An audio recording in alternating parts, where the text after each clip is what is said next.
hello. Time to play some Eclipse.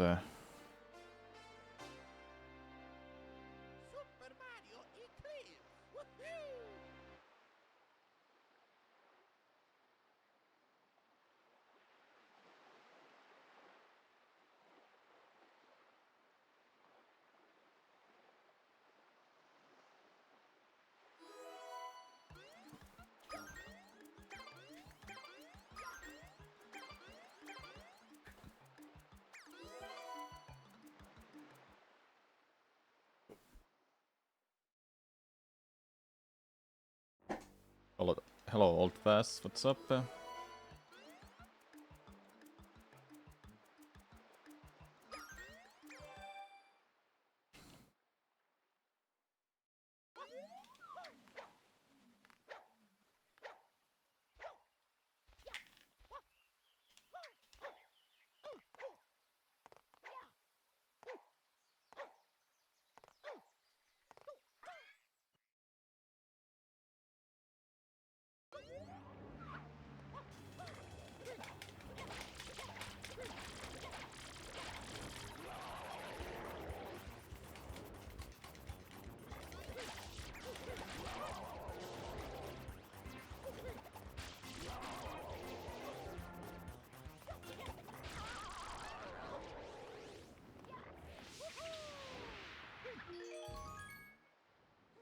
What a good start so far.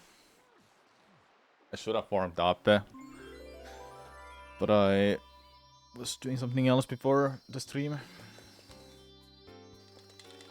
Oh, I got a gold, let's go! Strong start for this run.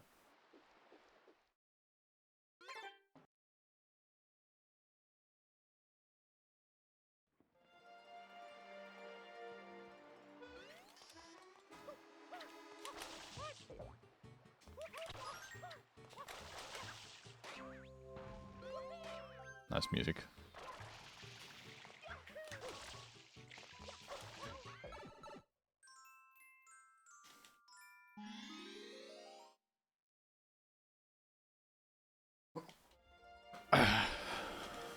It's a little cold, being cold outside.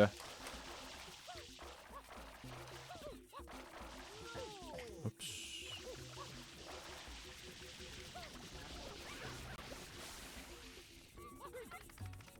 So my hands are not like the most warm right now. But I can still play at least.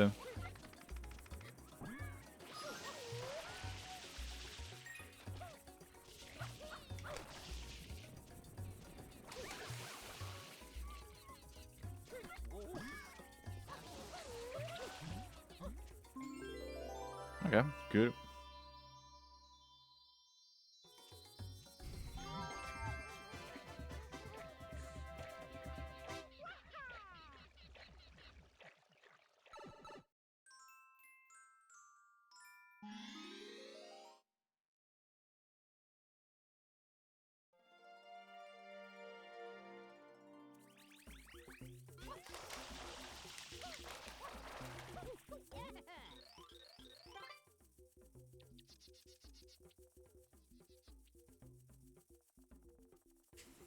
I got something else to play today, even though the schedule says Eclipse and 8% speedruns only.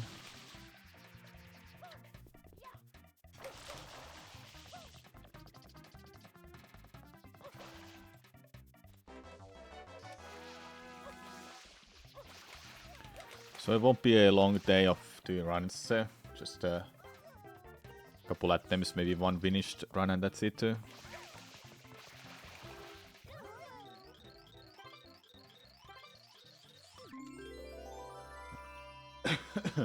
But tomorrow we'll play Floris Lava ROM hack of this game, and it will be a lot of fun. I hope.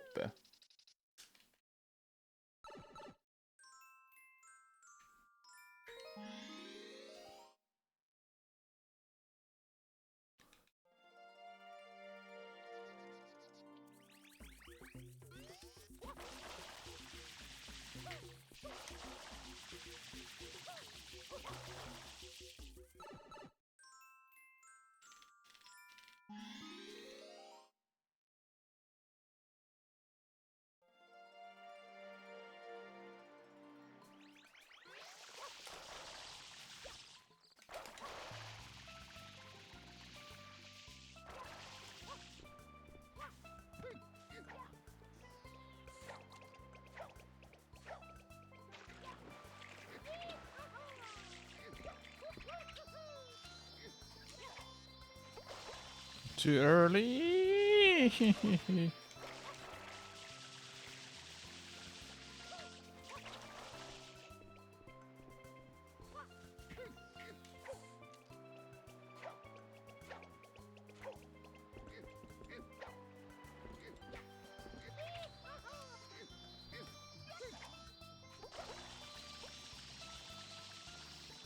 I'll continue.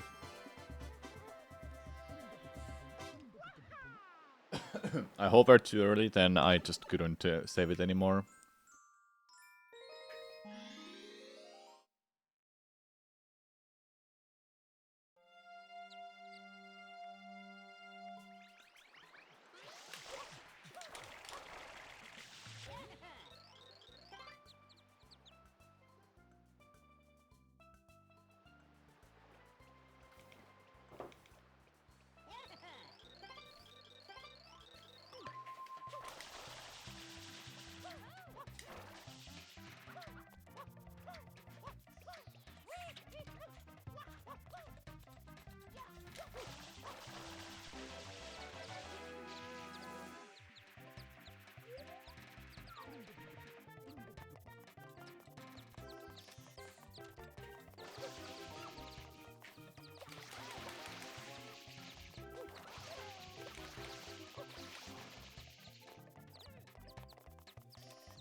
Ooh, no gold somehow.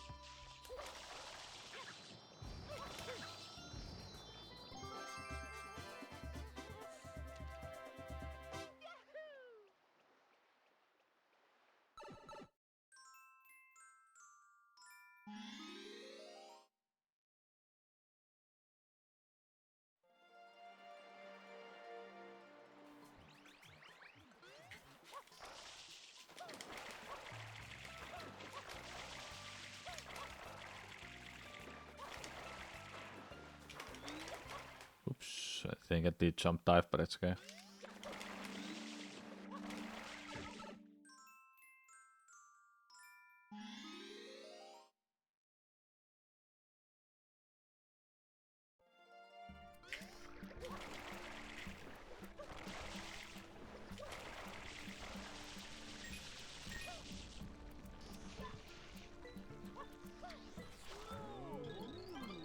Let's see, do I get this skip or not?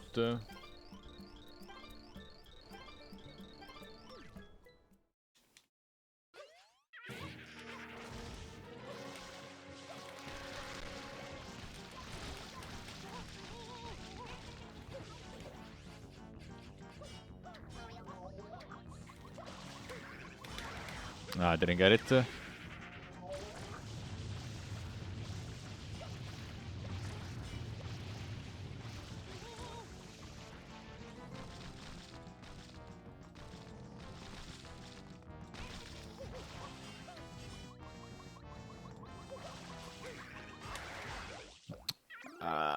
No, I'm just gonna continue that.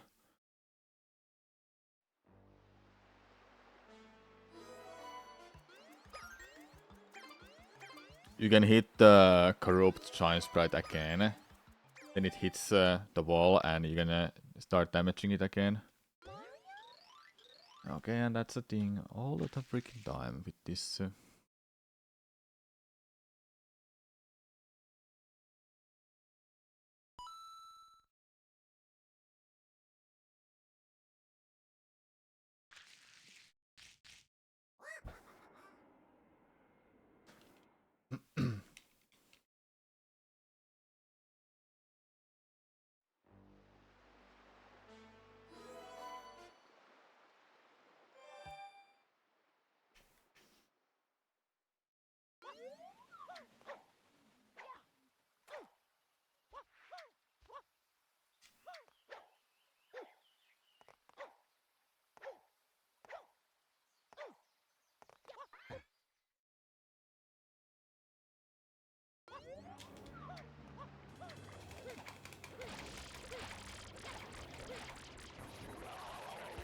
That was really good.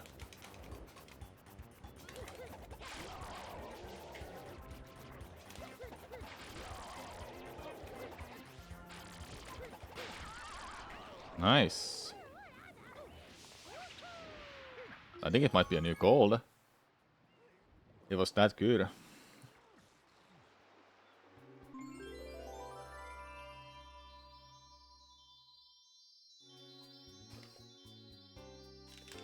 Yeah, it is a new gold. Wow, how much better. Ooh. Like 2 seconds faster than the previous runs.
I keep being too far from it.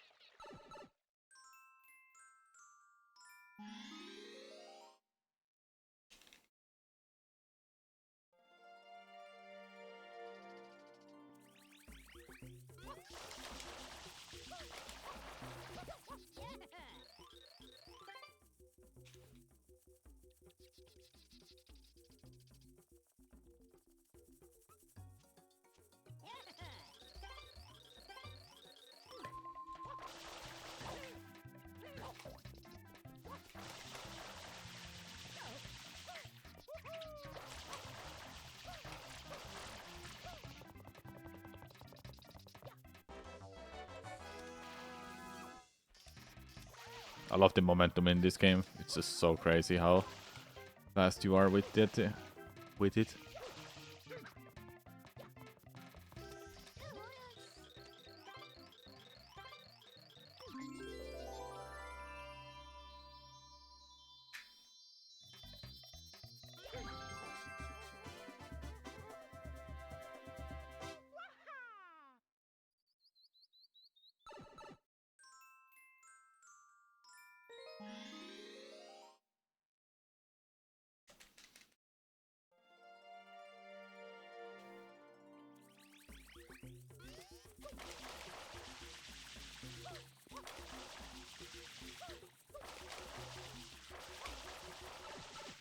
Maybe doing the rollout then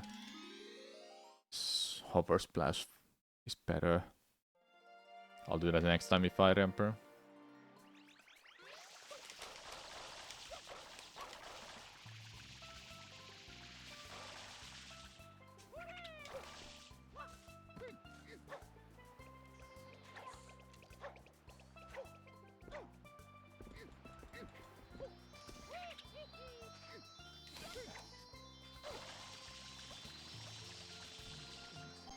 Very nice. New gold as well. I shall continue this run no matter what happens in Lighthouse. As long as it doesn't clip out of bounds.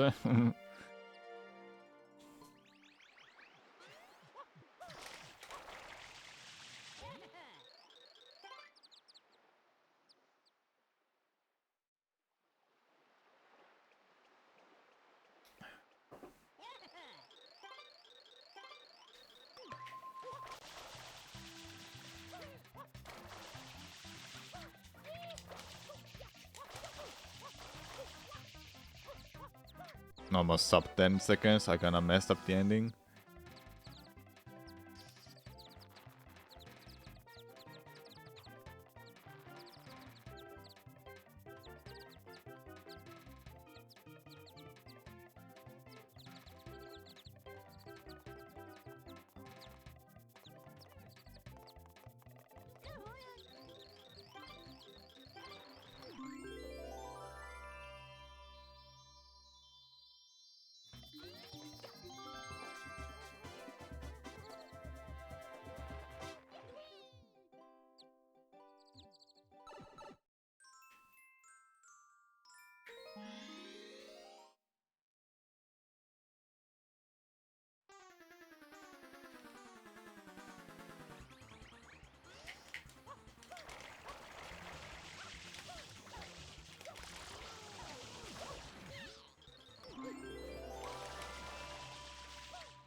Yeah, let's continue no matter what happens in Lighthouse 1. It's not a world's end if I mess it up.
Dude, the freaking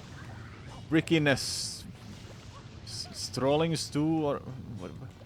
Freaking blob, man! It had to mess up the timing completely.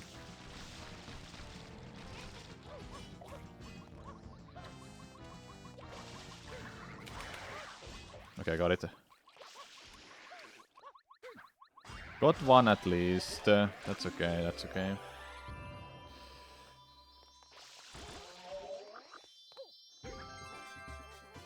And still save time. That's crazy. So when I do that strat, I have to be careful so it doesn't clip out of bounds. It's done it multiple times in runs too.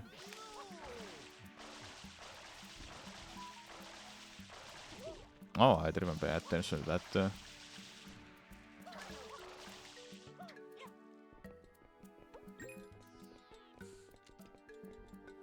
Oh.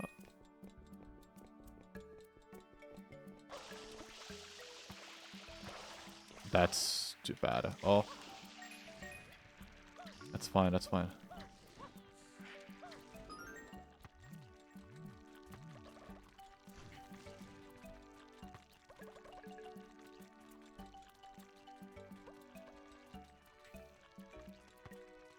Okay.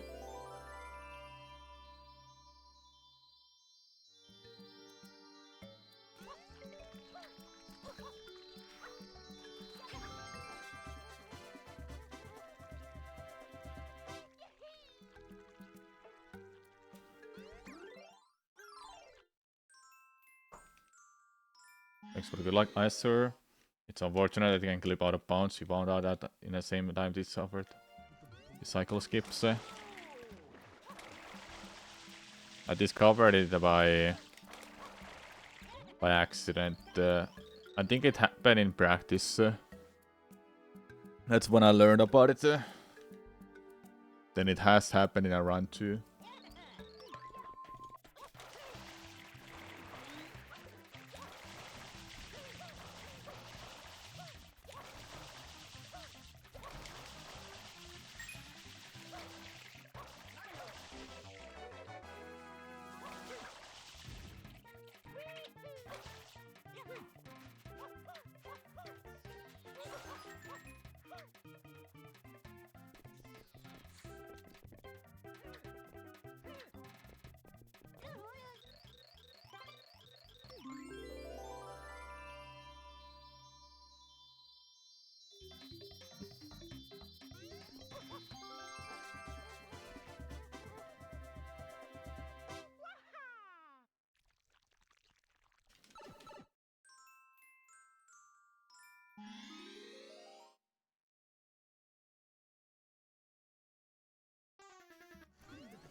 Can I just talk to him without moving? Yeah, I can. Nice.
Really?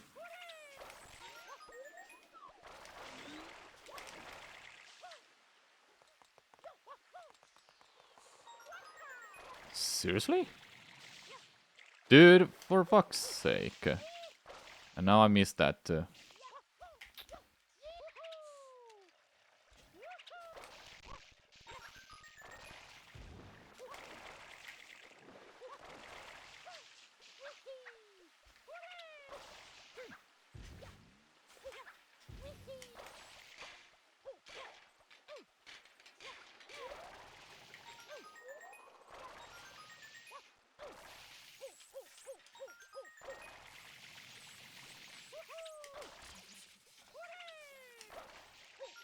So rough.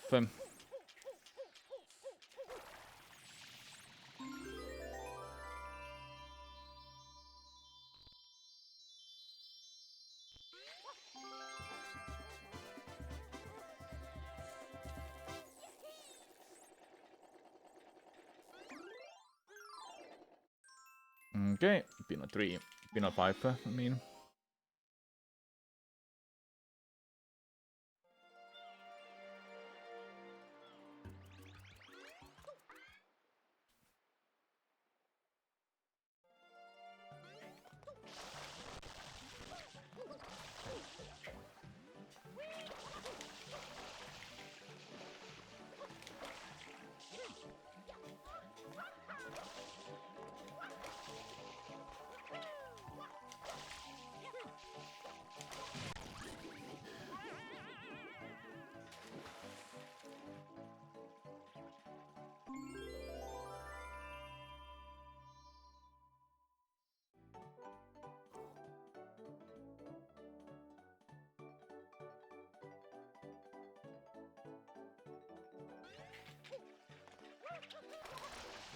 Oh, I didn't make it. I had to take a risk.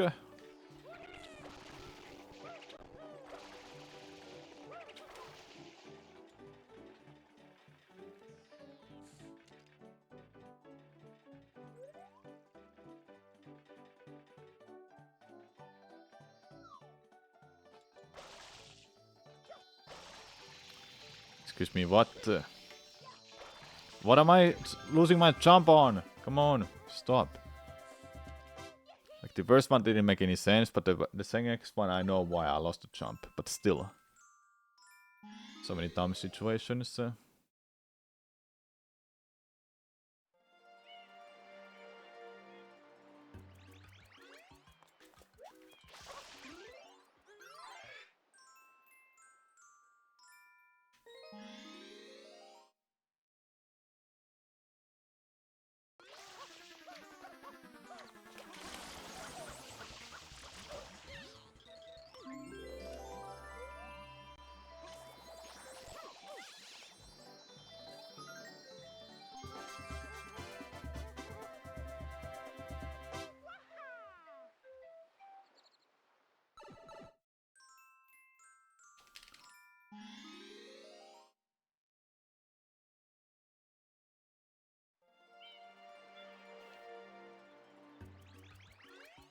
Nokipe time. My favorite level. Even in this run, it's my favorite level.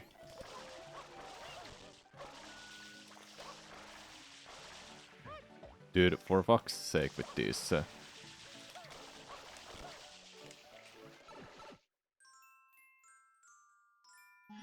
Hard to keep momentum all the time.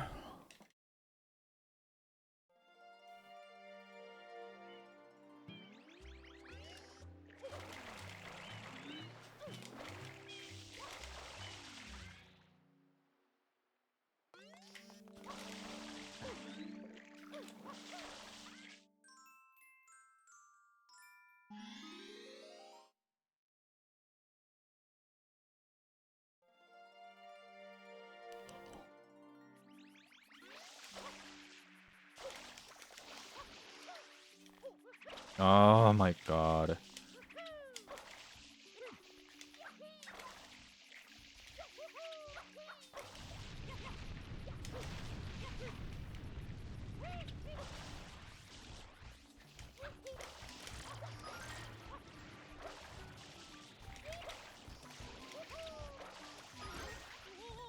Everything is like literally against me in this run. Blobs are spawning everywhere. Losing some inputs here and there.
Seriously?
Good, good.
Alright, here starts Beyond the Simulta gameplay. Don't look away if you wanna see something crazy.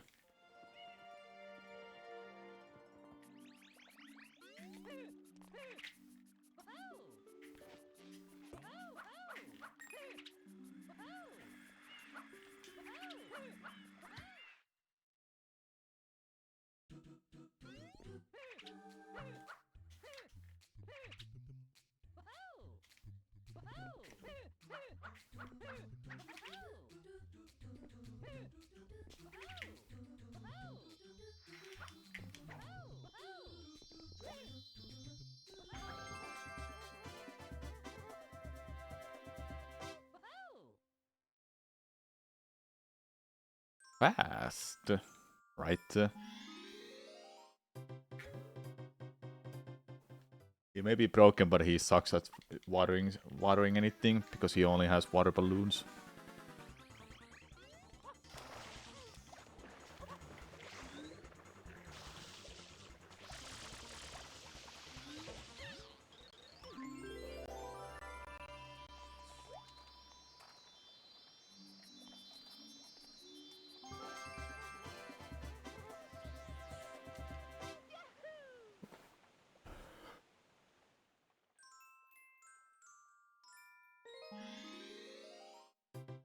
Good thing I didn't pick episode 8 because it would have been text boxes and no business anymore.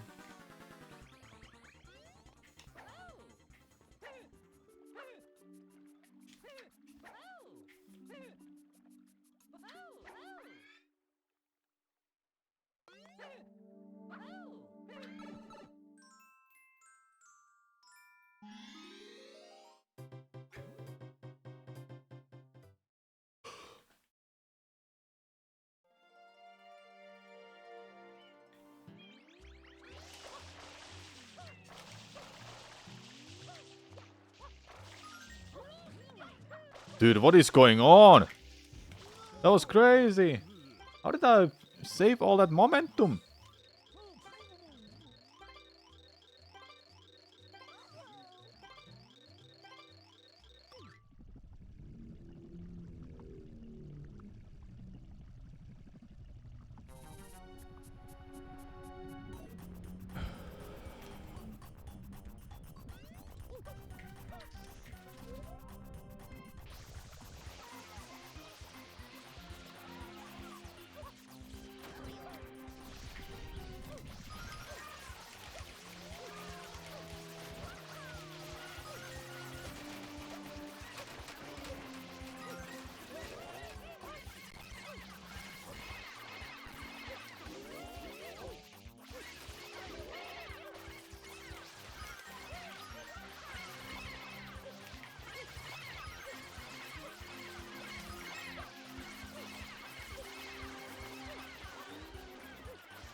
Decent, I think.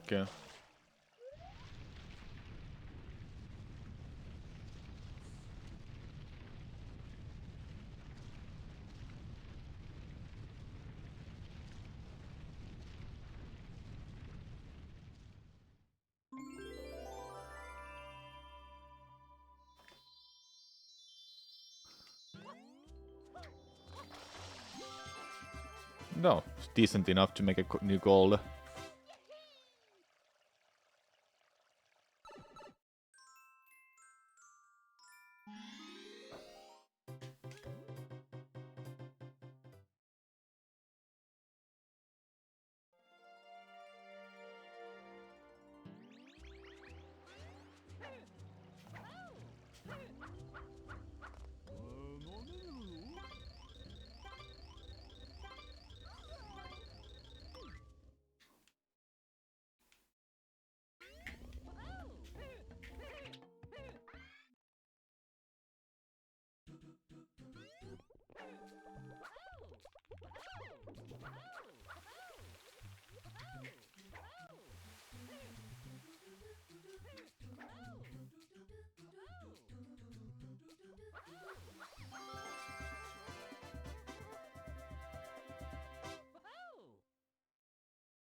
This can be done as Mario 2, but Pianissimo is just faster to get there.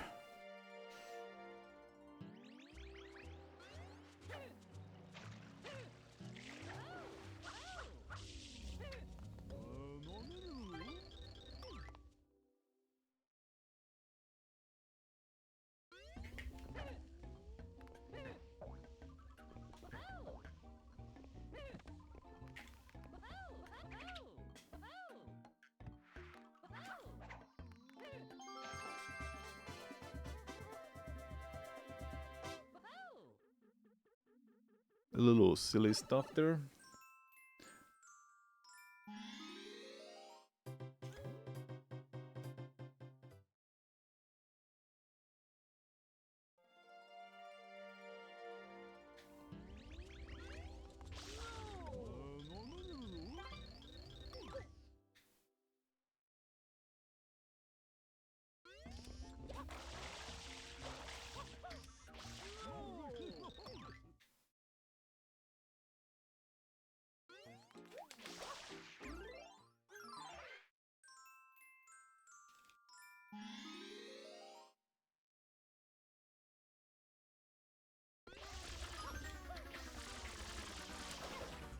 What?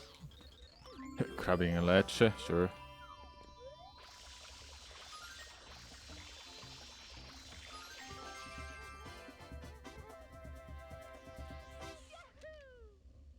Okay, Lacrima time.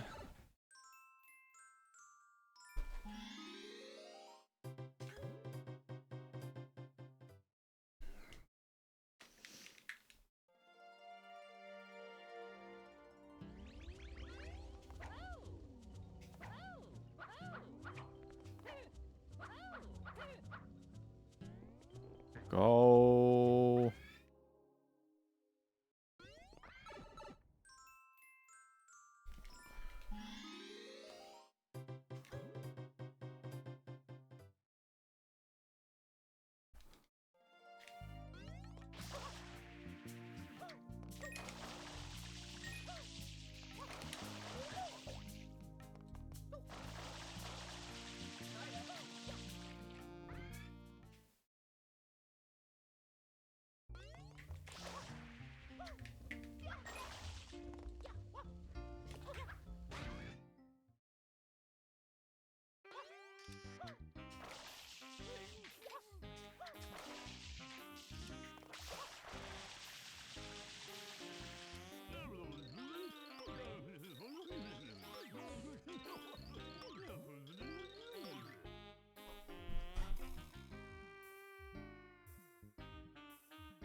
I don't think that was that bad.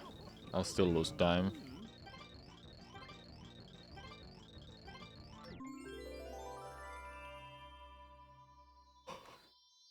It was decent, but not good enough. Yeah, that was that close to the cold. Tells me that it's can be so much better than that.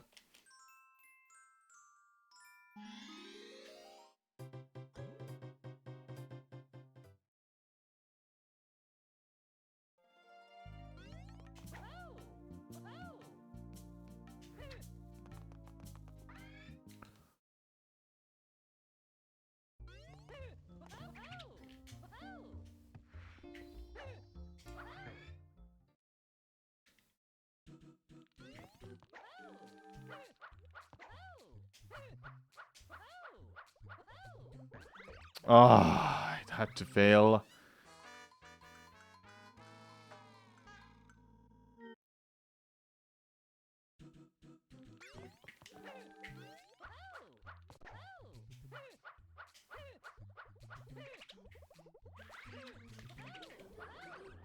Oh, dude.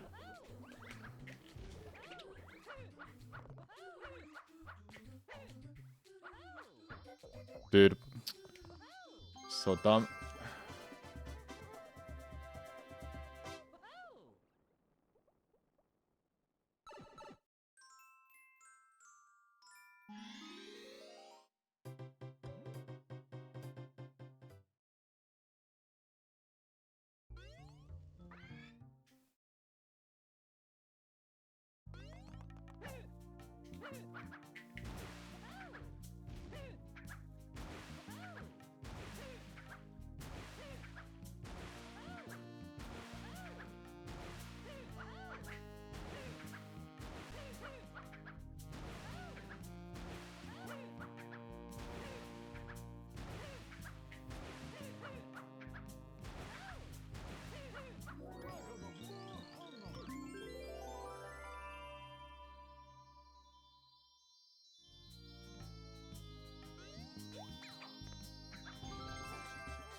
He literally died there, but I didn't get it in time.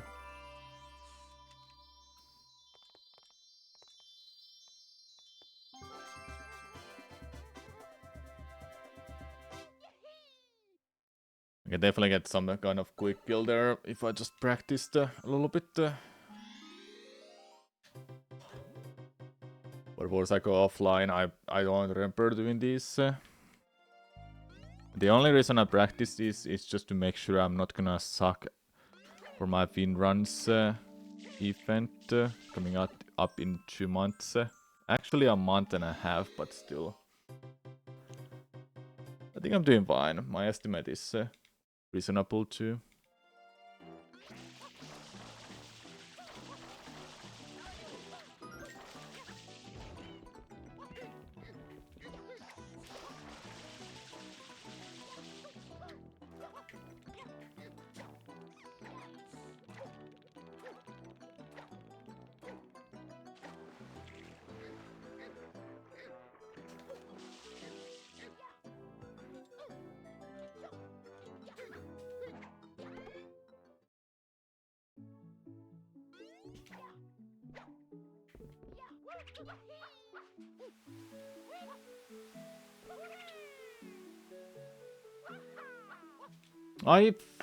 Stupid, man. I didn't want to dive there.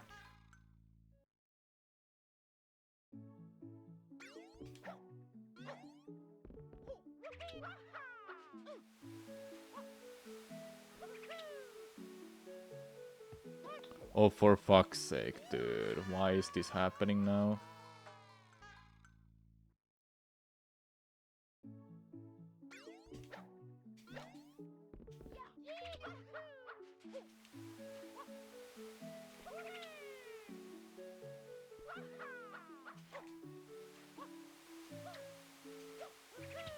I didn't wanna do that.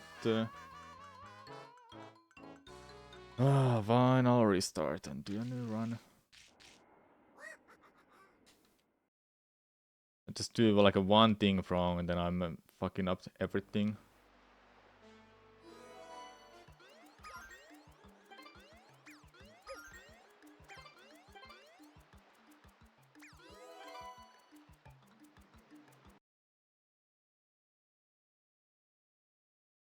That's the wrong game.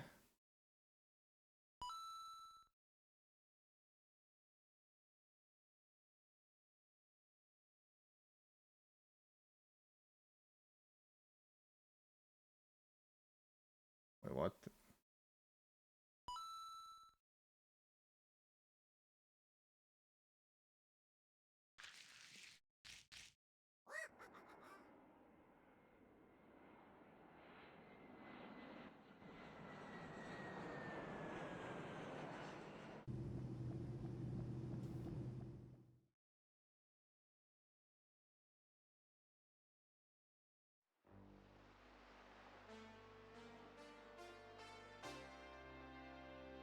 Super Mario Eclipse!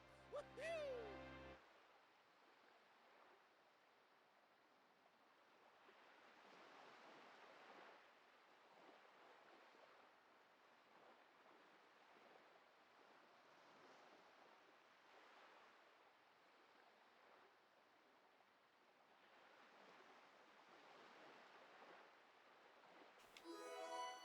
Okay, let's try again.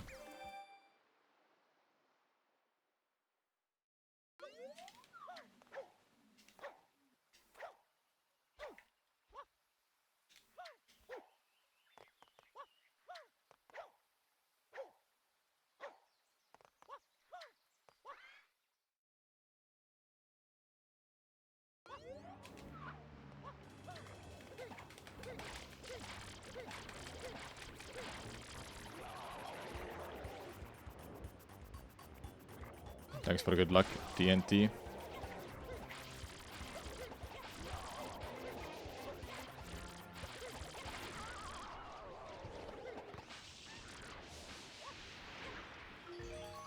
That was almost messed up timing, but I saved it just in time. And no music playing there. Sure, why not?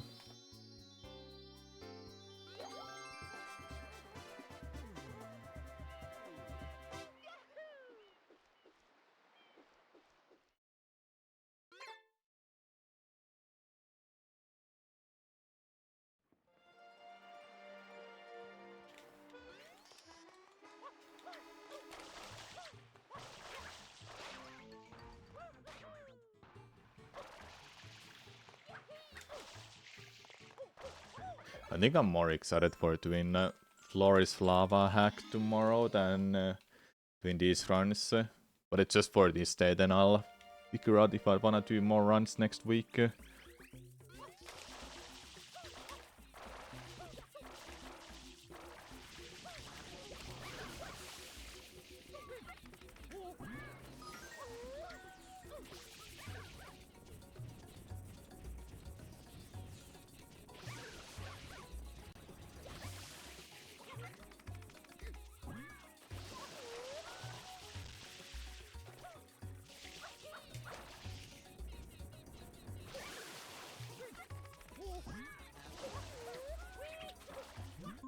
Okay, that was really good. Might be a new goal.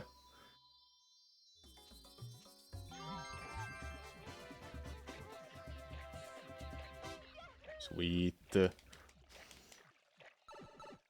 thing about this game and just speedruns in general is I don't wanna cry in any of them. And I've talked about this so much on stream.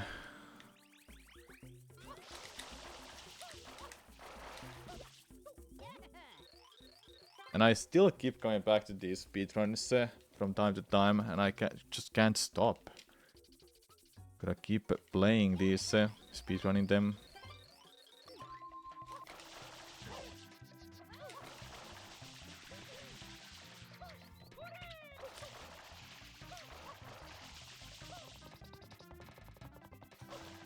I wanted to go for 1337. Not this time then.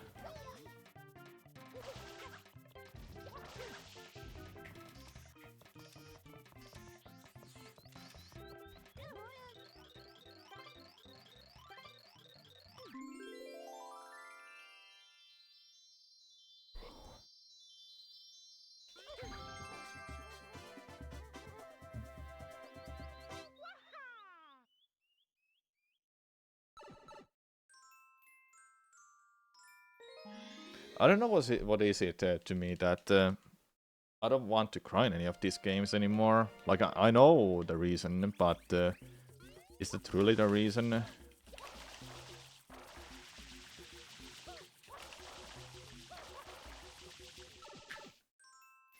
Is speedrunning that mainstream that it's just not that cool thing to do anymore? Then grinding for times are just eh.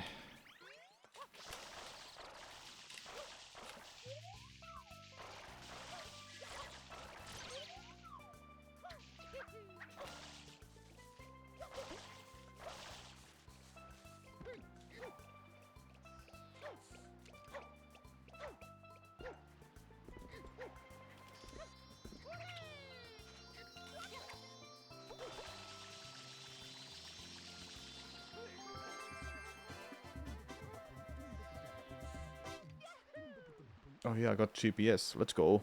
Backflip version 2.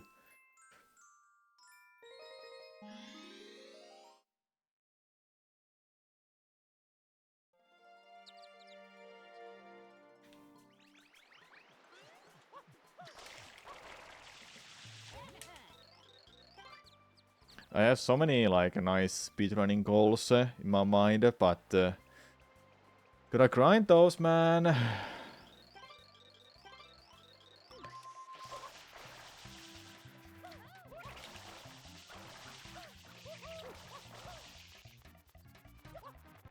Ooh, 8065.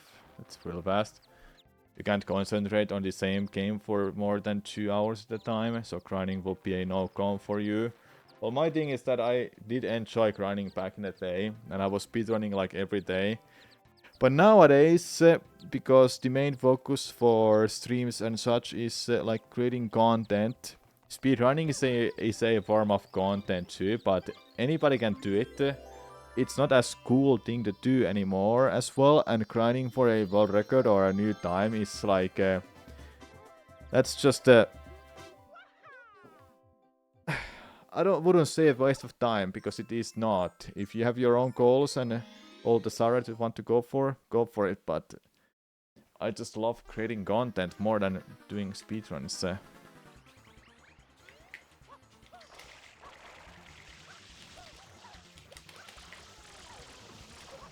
Oh, you freaking stop. I still love speedrunning, but I love creating YouTube videos about speedruns and such. Way more than grinding my ass off for like 5 seconds per time. Guessing you could say producing value in a way. Yeah, but can you say that you also produce value when you speedrun?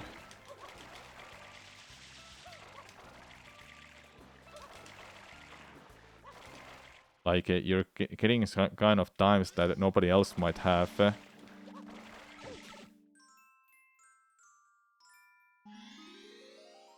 It takes a lot of effort to get any good speedrunning time.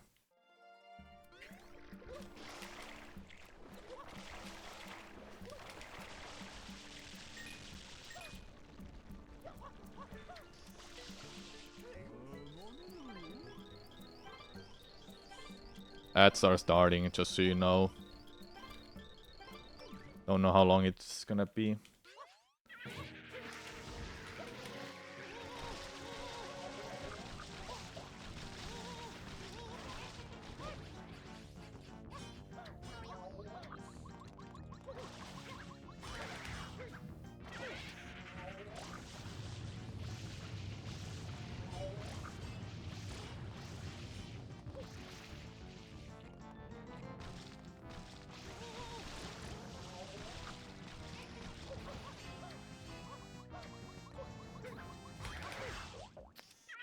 I missed it. Whatever.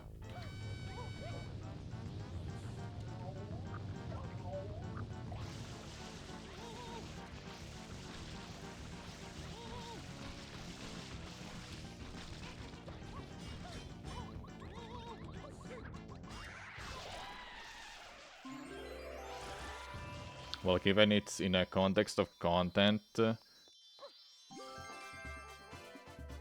being exceptionally good or something that gets lots of attention, then I guess that would create more value. Kinda, not really about the times at this point. Yeah, although a new SM64 world record will sell really well. Well, SM64 is one of those kind of games that just it has the audience. People freaking love that game. I'm one of those few speedrunners who just I love SM64 speedruns, don't get me wrong, but I'm sick of seeing SM64 speedruns only when people are saying like someone is really really good at speedrunning, when really like SM64 is not the only game that makes you good at something or so, and I'm just so fucking distracted by this point now. Did a wrong move there and I freaking launched it to the space. Like, I'm actually sick of SM64 speedruns being the main thing that people only care about and watch for. Like, aren't there other great, amazing speedruns too? There surely are. But why is that those games don't do well? Because nobody cares.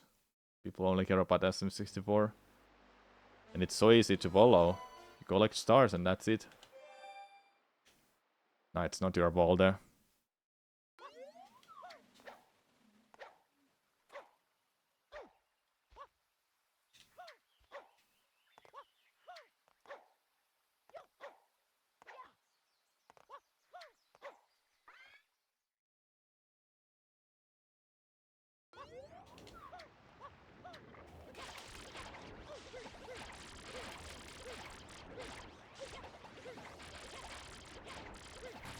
Come on, wake up.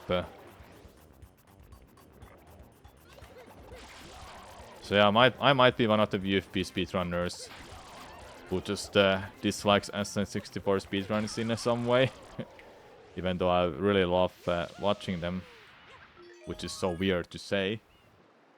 That's a kind of a game I never wanna grind my ass off, because you have to play it every day. You have to practice like 10 times more than you do runs, and that's just a no-go to me. I wanna create content. I can't make videos if I grind my ass off for some speedruns.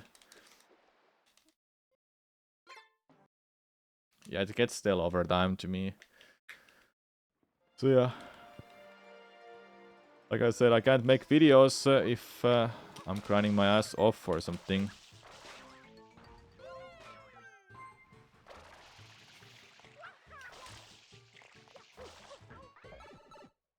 Which is sad. I've honestly been thinking about having an editor for my YouTube channel, but then that's mean as I gotta pay them as well, which means I'll probably never make anything out of this.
Have I ever been involved with Mario Kart Wii competitive? Yeah. I did play that too.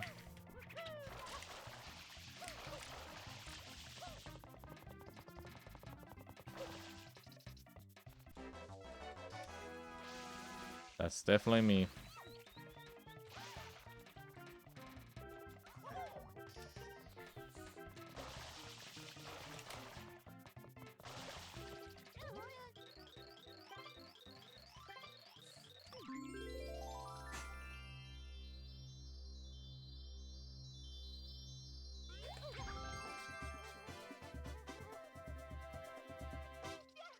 Yeah, world's a small place after all.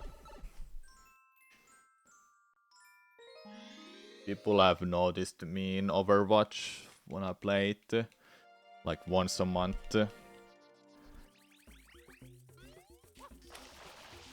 I've had my impact that people recognize me for Sunshine still. Like they ask me, am I that Sunshine speedrunner? It's always so funny.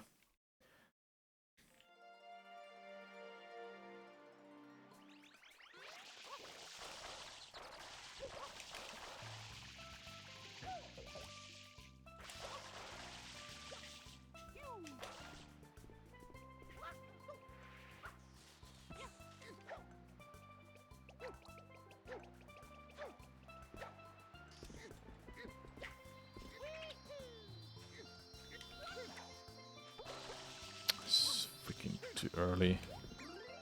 Oh my god. Give me a run, please. Give me a run. Or I will switch games.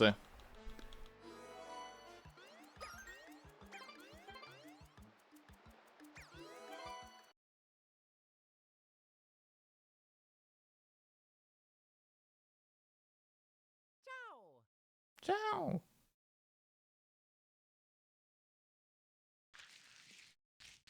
Haven't encountered me in Overwatch yet. If you're not from in European server, you will never encounter me. I only play in a EU server. I think it might have been in one of those trade videos where you heard that. Yeah, it is mentioned there. The hell, man?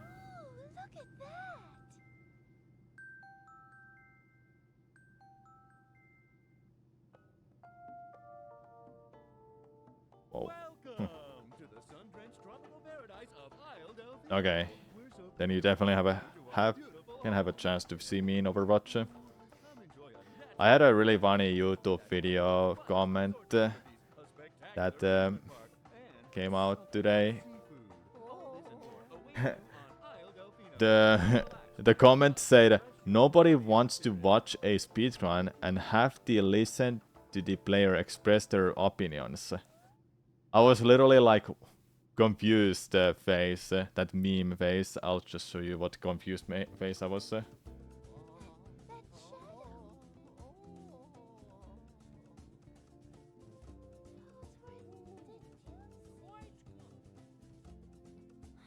This was literally me when I read that comment. I was literally like, what? What did I read, man? Do I speak Finnish in stream? Very rarely.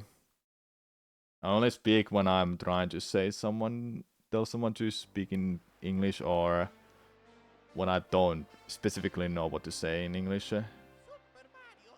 But it's rarely when I speak Finnish, because I wanna have English speaking streams only.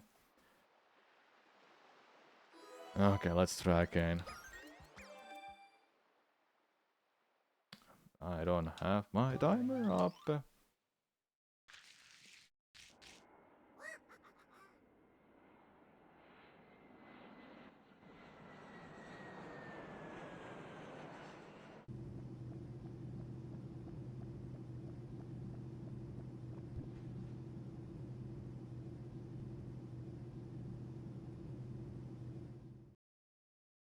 Okay, try again.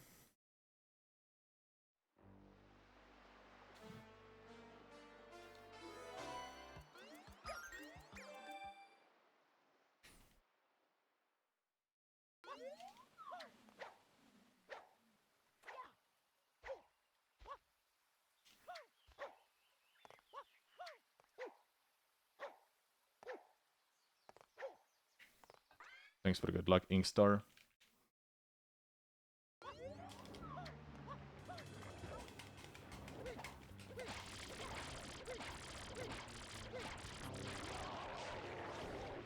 The music keeps glitching to me today a lot.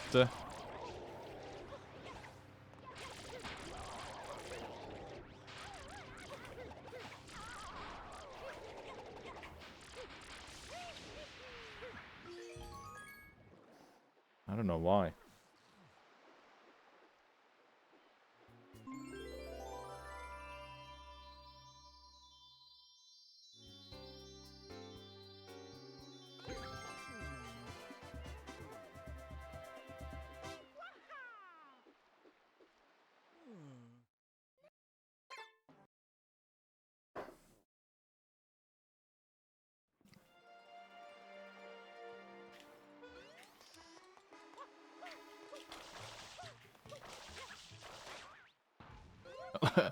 It keeps happening.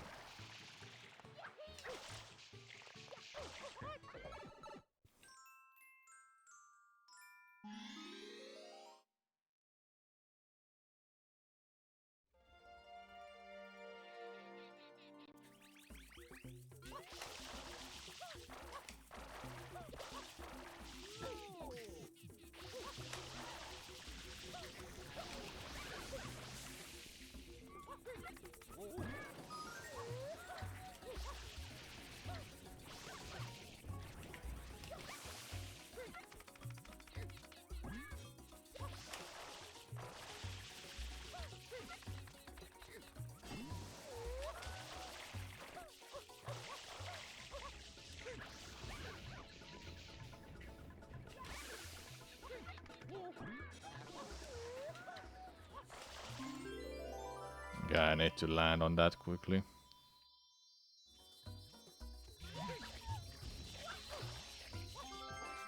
Sick. Weird.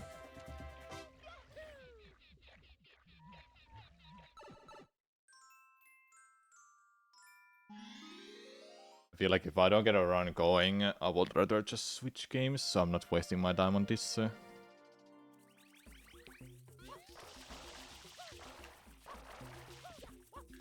This is also one thing I have with the speedrunning nowadays. I get bored so easily if I don't get a run going. Like, if I can play the game, I don't want to play the game.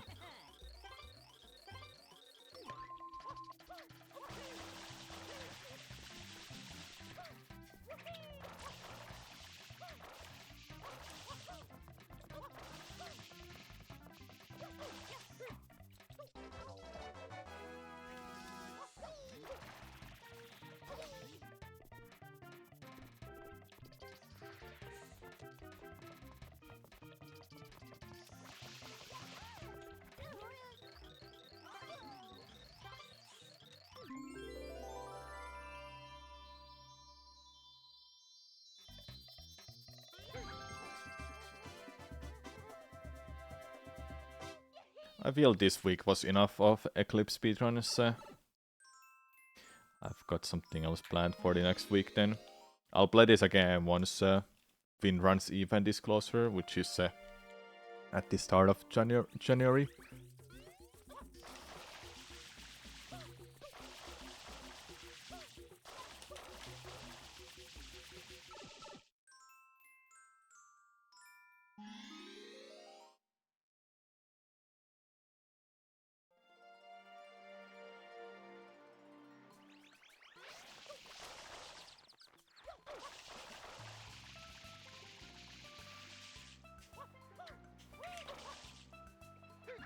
What?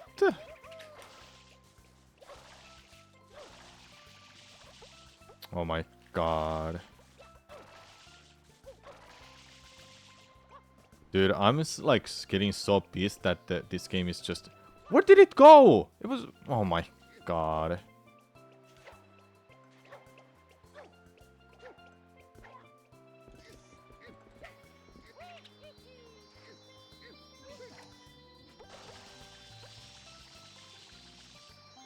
It's so annoying, man.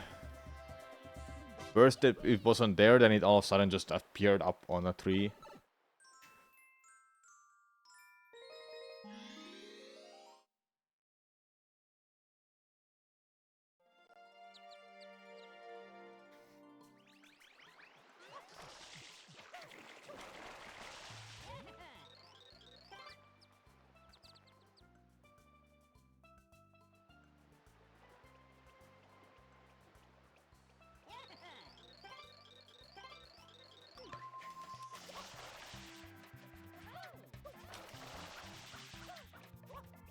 Oops.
I need to be closer to it.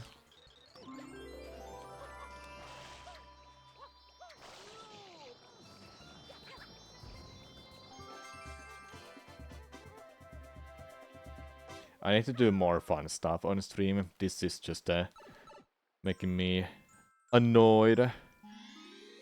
I don't know why. I genuinely don't know why. Bad day to do runs, perhaps.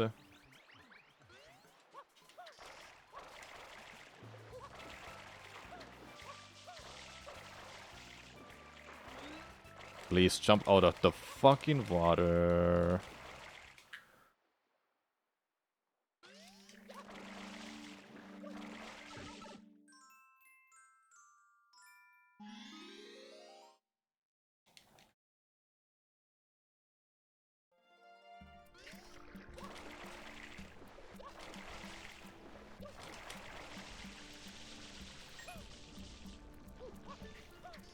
I think I just don't have the right energy to do speedruns today.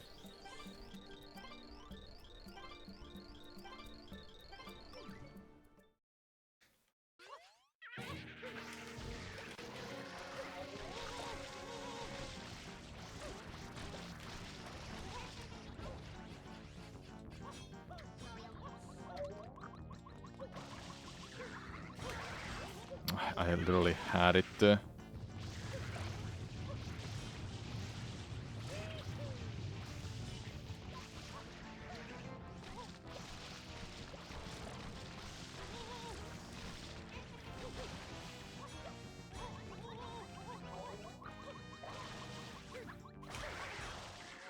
I don't want to continue that. Super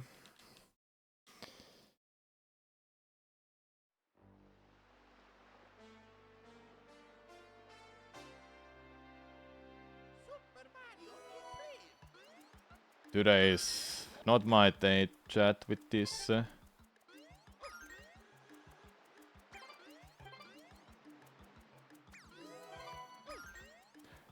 it still happen? What's causing that? I wonder.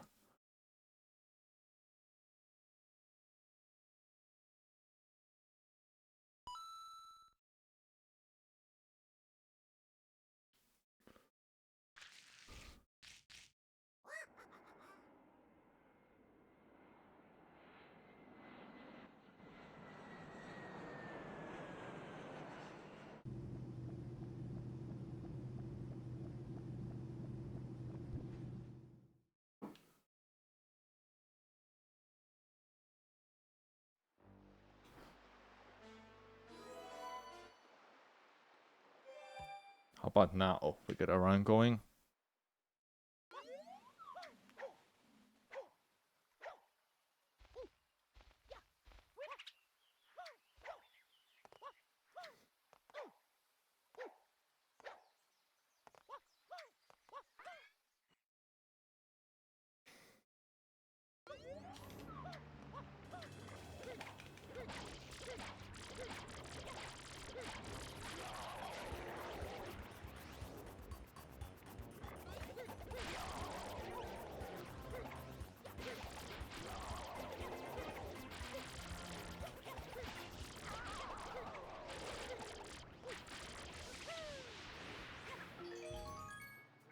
I like how he ground punts, then he immediately stands up because he touched the coop.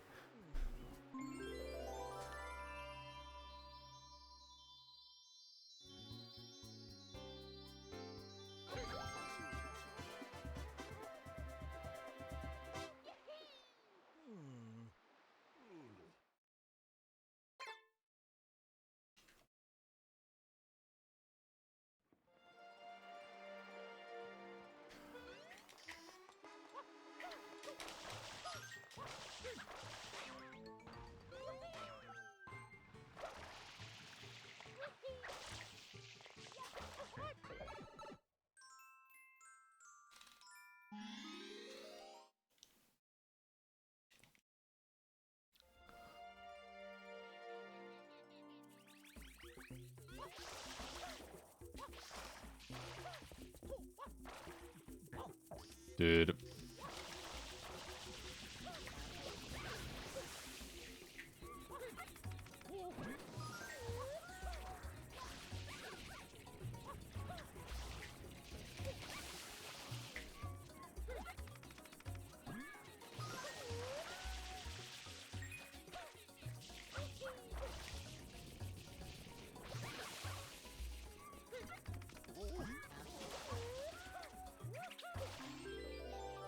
Almost underneath hit, but not close enough.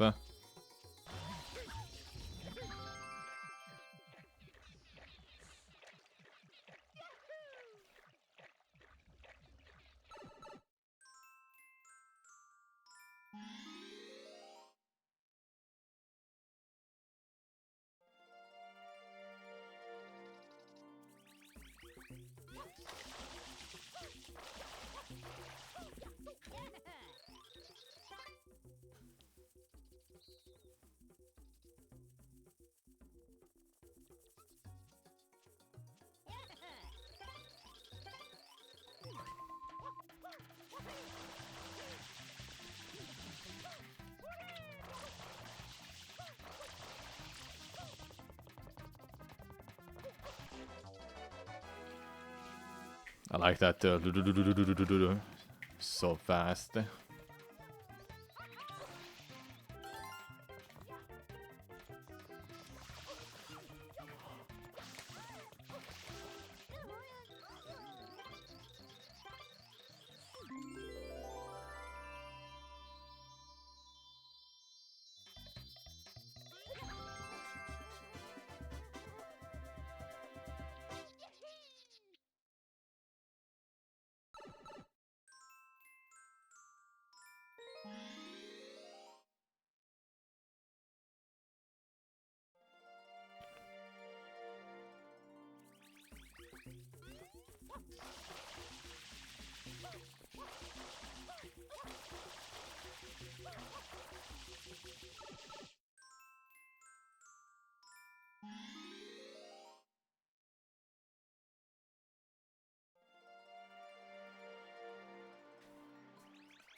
No.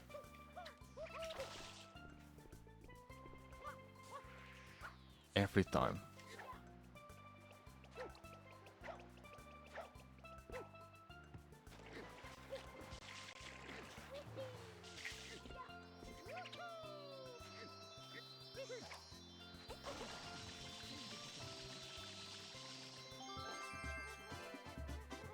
Still ahead at least. Take a little bit of time.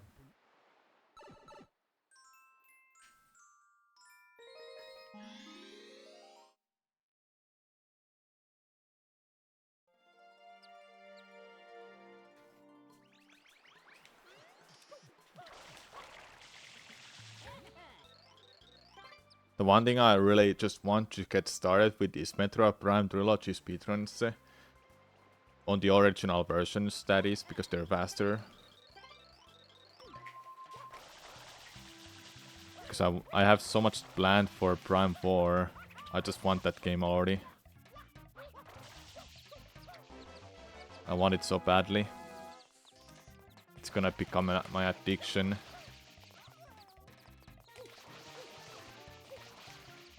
just knowing that it exists and it's coming out next year, possibly next year, I just wanna play it already.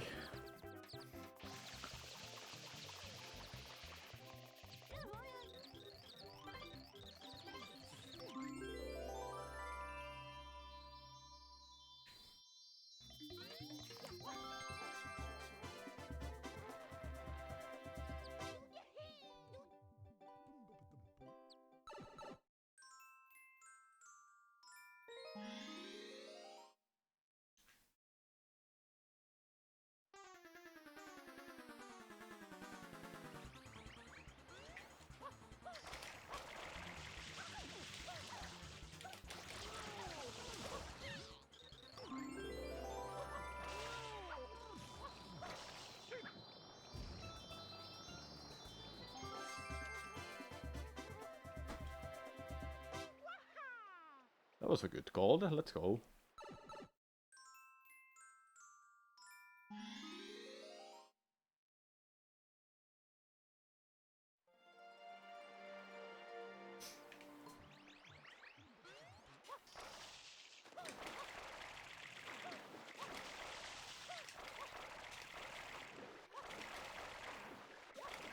Those were good. Spam spray. Oversprays.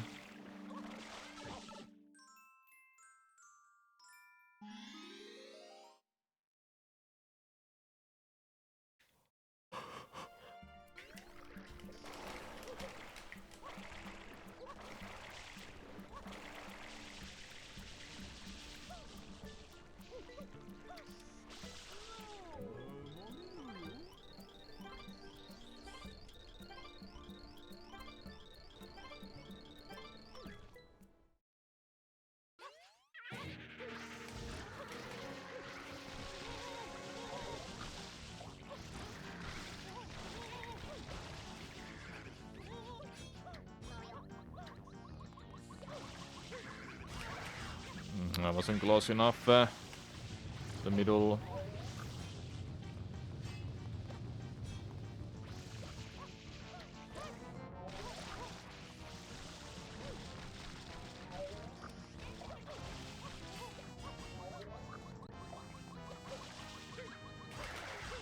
And I didn't get it.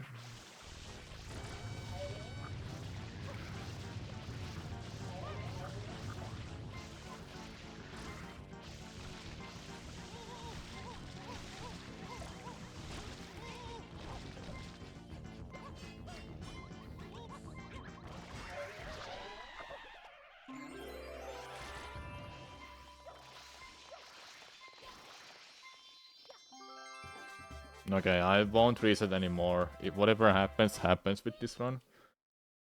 I really don't want to play anymore with this game. I just want to get a run going and just be done with this. I got something else planned for today, even though the schedule says I will be playing this only. It came out. It was a little bit of a unexpected, but it's cool what I'm gonna do after this.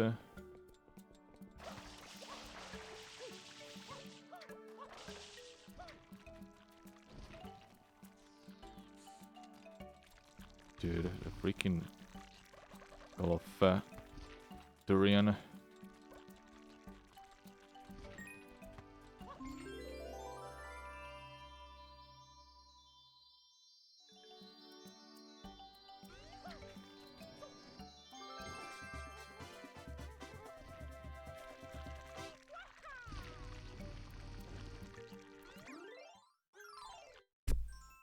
Sorry, I hit the mic. Oops.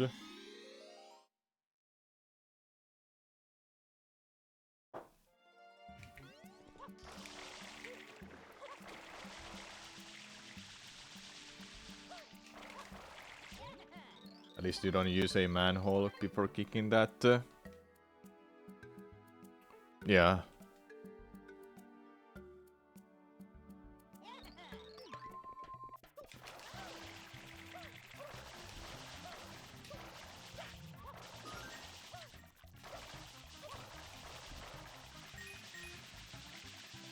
Fortunately, there are no manholes here. can easily avoid getting that glitch by accident. Unless there's a different way to get that glitch activated, but I can't think there isn't. I can't think there is one.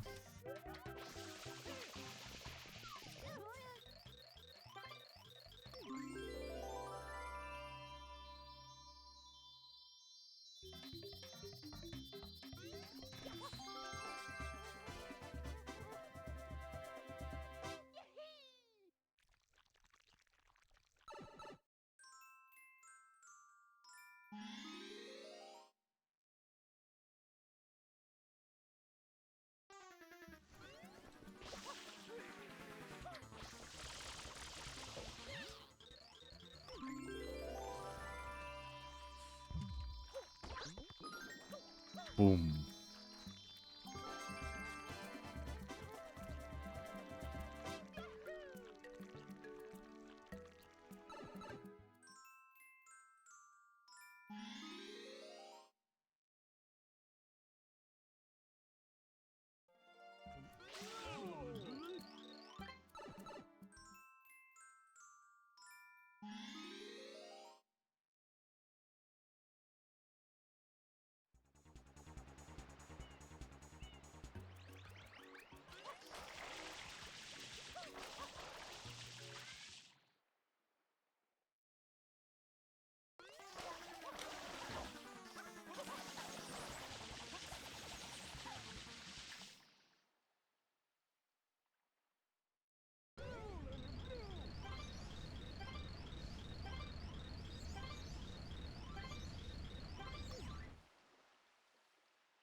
Too early.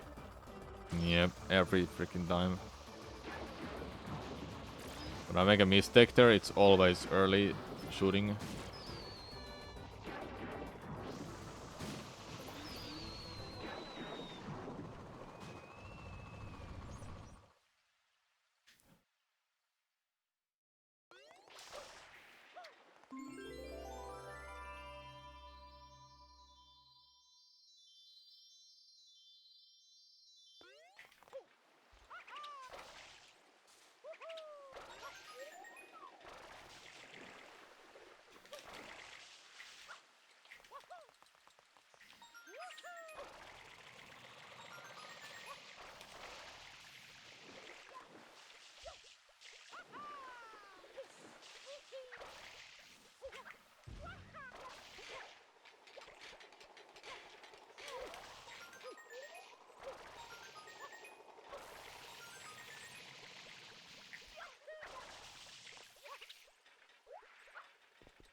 The music is glitching so much too. That's also lowering my mood to play this game. Keeps glitching, man. I don't get it.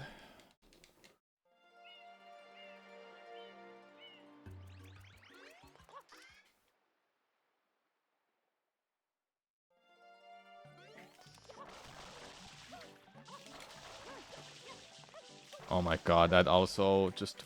What the fuck, man?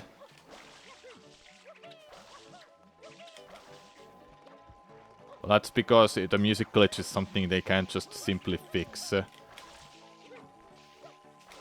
Music will always keep glitching in ROM hacks.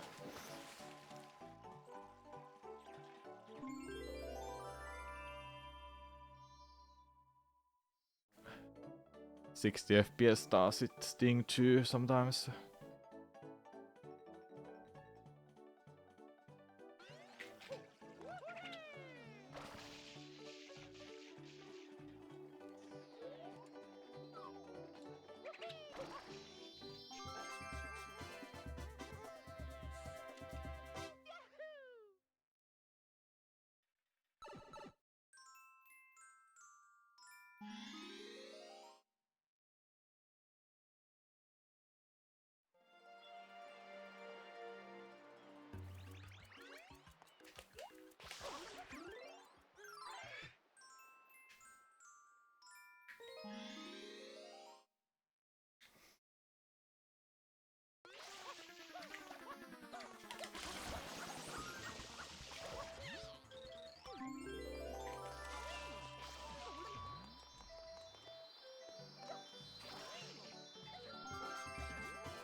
Hey, gold split.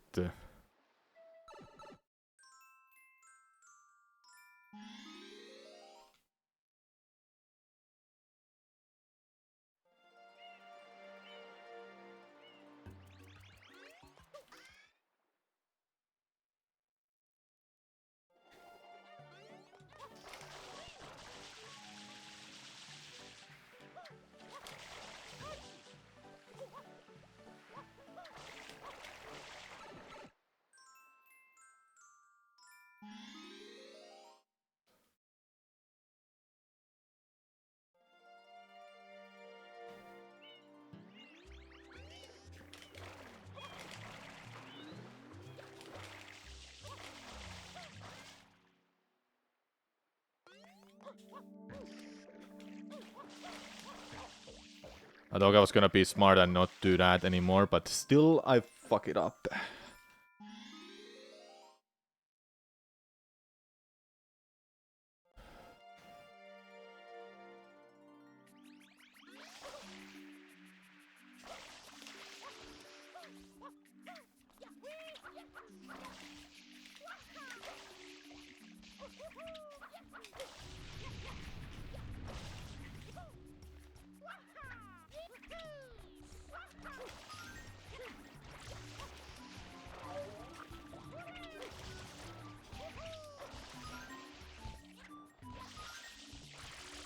That's fine. So I'm not gonna save any time. After all those bonks.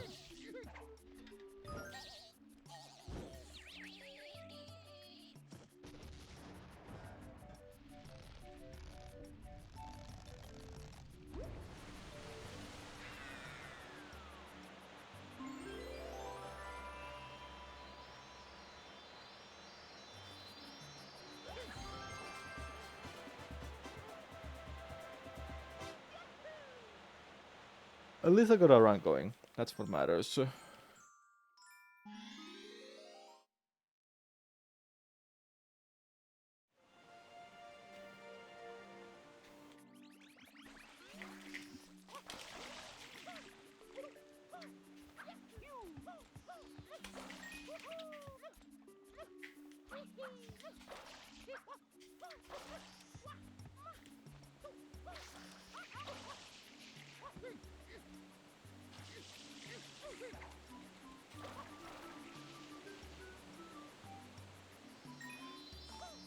So close. I'm going to that blind so I can't tell where it is.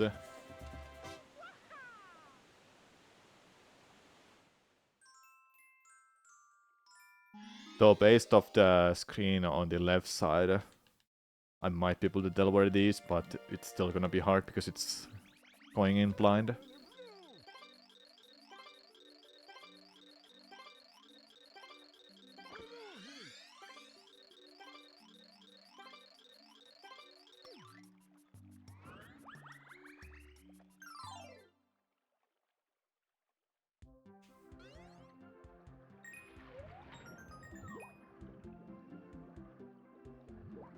Oh yeah, I forgot to pin my new YouTube video to in a channel in a chat.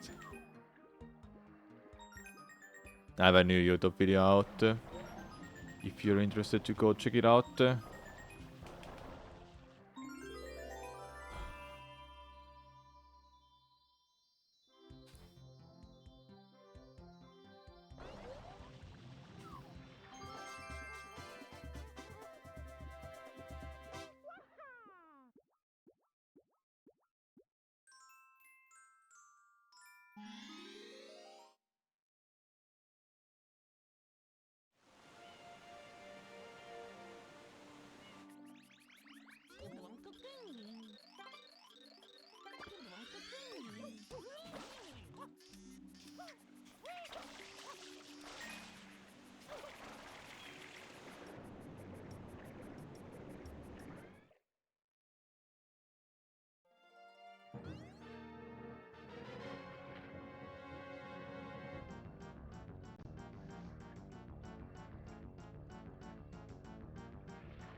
There you go.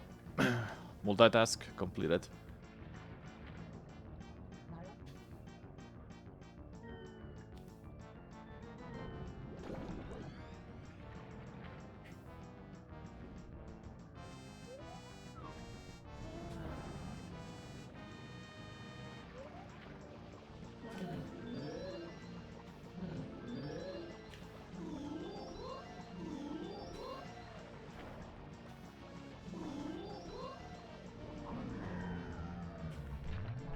For fuck's sake, man.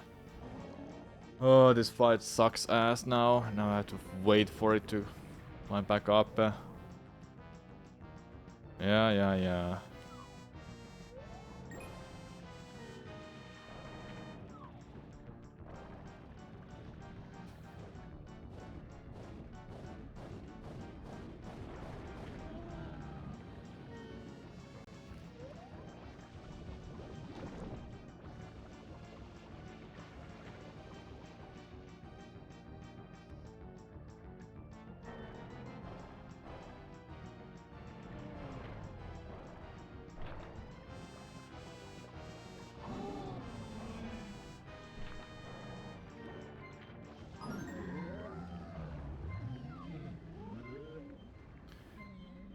Pretty meh.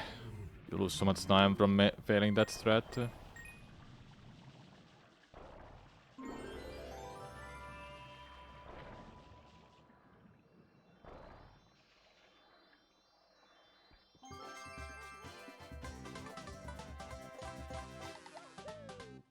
Thank you, Get Coped, for 51 months. Welcome back.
I'm going the completely wrong direction from that. Don't remember how I have to do that.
I selected the wrong one.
What? How are there so many of them left?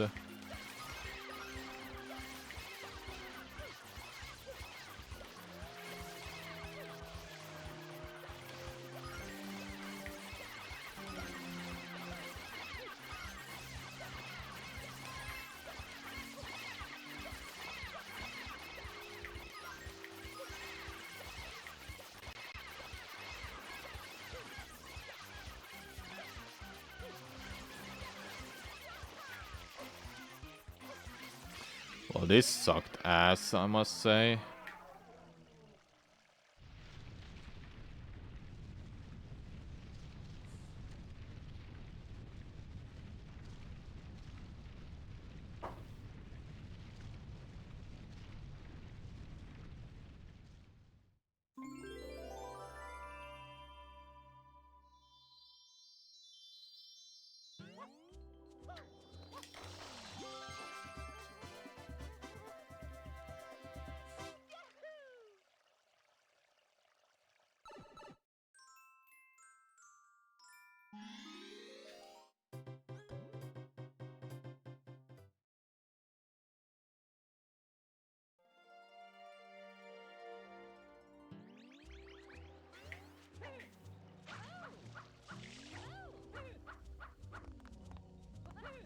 Just talk to him!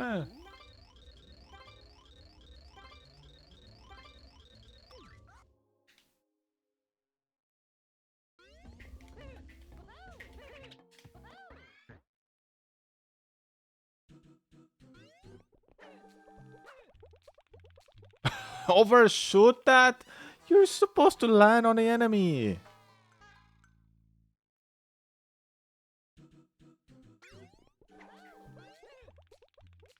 Oh my...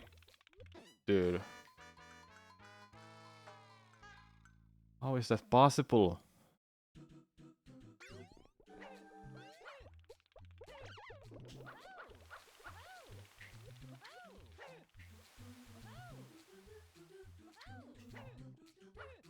I'm dead. I'm dead because I got a low long jump ass. Freaking I can't believe it, man.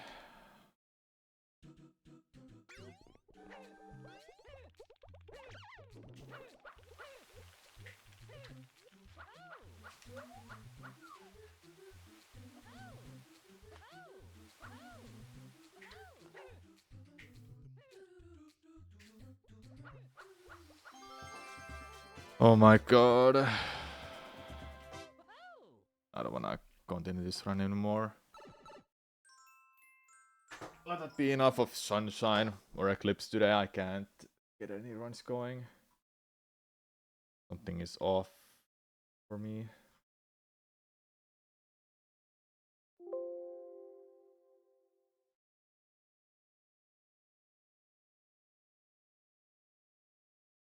Got some new song of bests at least, but it's not like that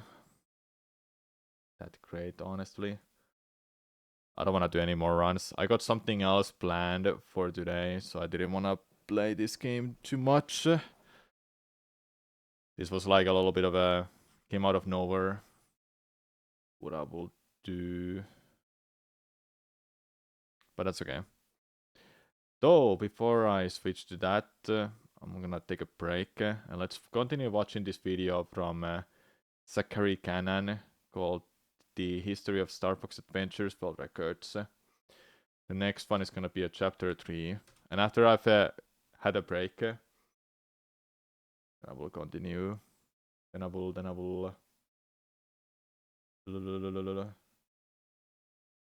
will play this secret game. Alright. Be right back. I'll grab some food. It's worth noting that the glitch hunting scene was already active 3 years before the first RTA runs. In fact, there were already some large sequence breaks that runners were choosing not to implement due to their difficulty. In 2007, well before any of the segmented runs, Kazooie had found an interesting glitch in Walled City. By rolling and using the groundquake ability on the next frame, Fox could get across this small gap. This is known as a groundquake hover, but more on this later. From here, Fox is officially out of bounds. We then simply drop through a hole in the terrain to land in some water, allowing Fox to swim in the air. This would become the defining glitch of the speedruns from this era. This sounds like it should be super broken, but it was actually quite difficult to find a time save with this, because the air swim has a few key limitations. First, it is not possible to freely dive while swimming in this game. The only diving that is possible is a brief gravity dive when initially falling into the water. Once Fox rises to the surface of the water, he is locked into that height. The only exception is that if Fox manages to approach another plane of water, if that water plane is 125 units below Fox or 116 units above Fox, Fox will transfer to the new water plane height. Second, Fox can only cancel an air swim if his feet collide with something solid or if a cutscene is triggered. Third, swimming too far out of bounds causes a soft lock where Fox freezes in place and no longer responds to input. Maps can generally only be loaded by hitting specific loading triggers, making it very difficult to carry an air swim from one map to another. To give an idea of why it was difficult to use this to save time, we need to look at how Walled City actually works. However, to understand Walled City, we first need to understand how acts work. Acts can be considered as different versions of the same map. The game decides which version to load based on various story flags. The important ones to know are Cape Claw 1, 2, and 3, and Walled City 1 and 2. For now, we are focusing on Walled City 1. Once we arrive, we shoot a switch in a tree. We will need to shoot 4 of these total, but I'll get to this in a moment. Next, we head into the central area of the map and shoot another switch, after which we use Groundquake on a panel. This starts a timed event where we must climb the temple and proceed through an underground tunnel. After emerging from the tunnel, we have Tricky flame the grate on the other side. We then repeat this entire process for the panel on the other side of the map.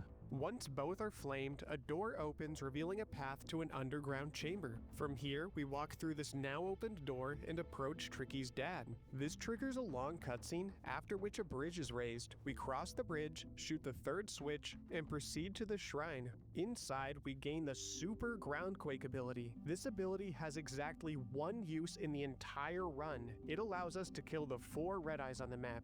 That's it. Once these are dead, a life force door opens and inside is a gold tooth. We don't actually collect it yet as a routing optimization. We then shoot the final switch nearby, after which a river minigame is unlocked. For this minigame, we simply swim through all of the rings in the river before the timer expires. Completing the river minigame gives us a silver tooth. From here, we can finally collect the gold tooth. We then take both of these teeth back to the underground chamber where Tricky's dad was. Placing both of these teeth opens the gate to the King Red Eye boss. Killing this boss gives us Spellstone 3. I like diagrams, so let's lay this out. We use Groundquake to open the underground chamber. Tricky's dad then raises a bridge. That bridge lets us get Super Groundquake. We use this ability for the sole purpose of obtaining a gold tooth. Also, we can now cross the bridge to hit the final switch, do the river minigame, and get a silver tooth. Finally, we use these to open a door to the boss. 3 years later, Kazooie finally cracked the code and figured out how to use the Walled City air swim to save time. First, in 2010, he discovered that Fox could exploit a misplaced ledge jump trigger to get out of bounds and start an air swim. This meant that we no longer needed to do the frame-perfect groundquake cover to get out of bounds. Also, he figured out that this could be used to access the King Red-Eye boss early. We cancel our air swim while partially clipped inbounds, and from here we can drop directly into the underground chamber. Then we backtrack to hit another loading trigger and a cutscene trigger. After watching the cutscene, this room is in a partially unloaded state, allowing us to load the boss map early by hitting yet another loading trigger and then simply running into the back wall. Returning to the diagram from earlier, this meant that we could now skip both the gold and silver teeth, as well as the super groundquake ability. However, we can't skip opening the underground chamber because we need to enter it in Walled City 2 much later in the run in order to raise the temple and reveal the 5th Krazoa shrine. This essentially allowed us to collect Spellstone 3 several minutes early. Bambucha would be the first runner to finally try routing in the Walled City air swim, only 4 days after obtaining his world record. This run also featured a new time save. By falling into the well instead of sliding down the ladder, this skips a save checkpoint. This meant that later when doing the death warp, we would actually warp out of the well entirely, saving 30 seconds or so.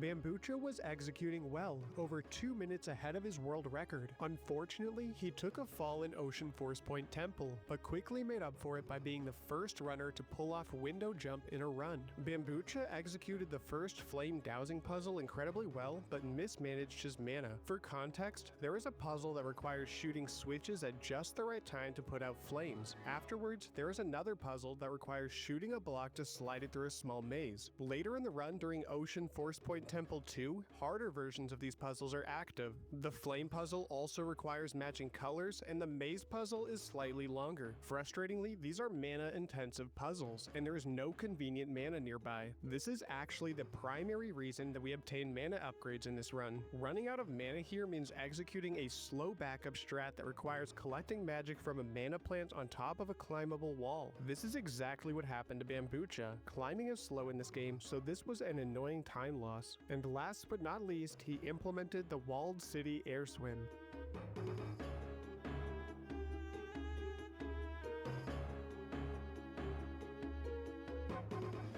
This glitch put him well above world record pace, but honestly, he didn't need it. Throughout this run, he made very few mistakes. He took a fall in the K4 shrine, causing him to miss the barrel cycle, and he still wasn't using the general scales glitch. The only major mistake was a 4th room Drakor kill, losing him at least a minute and 30 seconds. He finished out the run with a final time of 5 hours and 14 minutes, a massive 7-minute improvement. It's also worth noting that there was yet another time save that runners were choosing not to implement due to its difficulty. On September 1st, 2010, a player by the name of Serpent figured out that by moving very slowly off of the waterfall in Thorntail Hollow, Fox could start an air swim on that map as well. This was significant because this is the first map you play on as Fox, and it serves as a central hub connecting to several other maps. This had high sequence break potential, and only 2 weeks later, Kazooie found one. By canceling this air swim out of bounds on the edge of the map in Thorntail Hollow, we can then do some careful out-of-bounds navigation along the edge of the map. From here, we can drop into yet another body of water, starting a second air swim. This air swim allows us to swim underneath the toll gate leading to Cape Claw. We can then cancel the air swim on a convenient door frame and proceed to Cape Claw by hitting a couple loading triggers. This is significantly faster than opening the toll gate, so this glitch was performed twice in the run. To learn what this skips, let's take a look at what it normally takes to open this toll gate. After collecting Spellstone 1, we return to Thorntail to do the beacon event for the Moon Mountain Pass key. Next, we simply walk up the Moon Mountain Pass path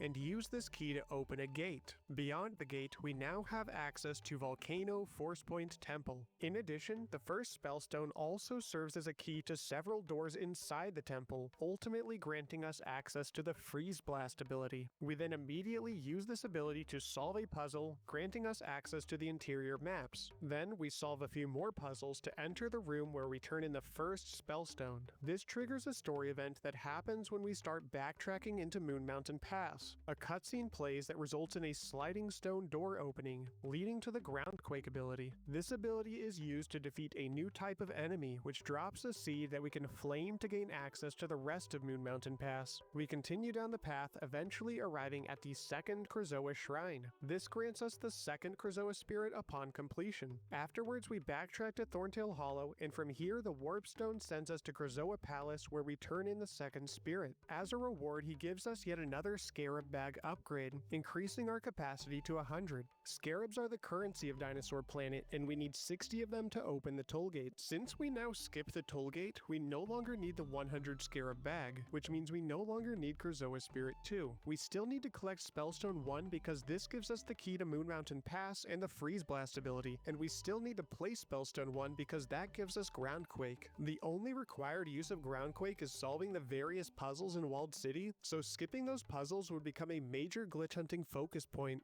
The first person to finally route in Cape Claw early would be a runner by the name of Yusiku.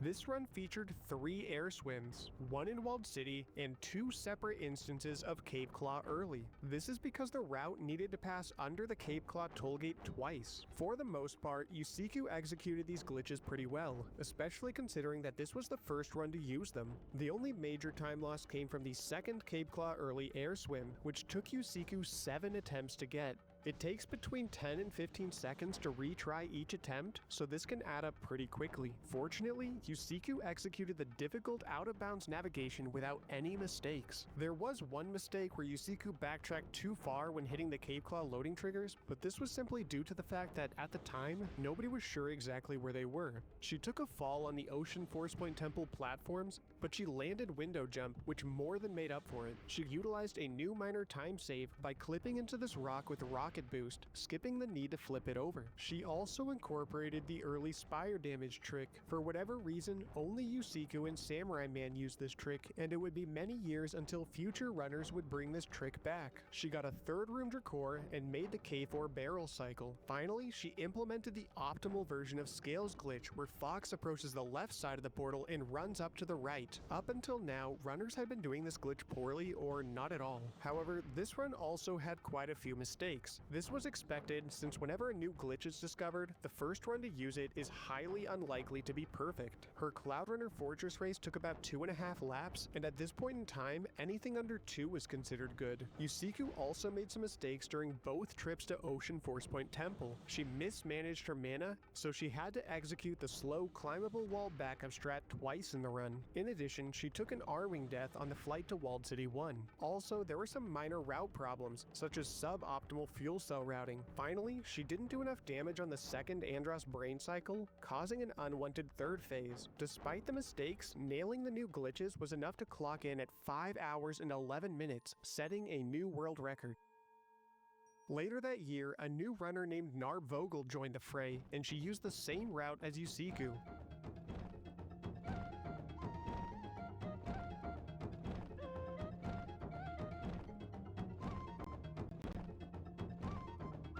It's great to see this little montage.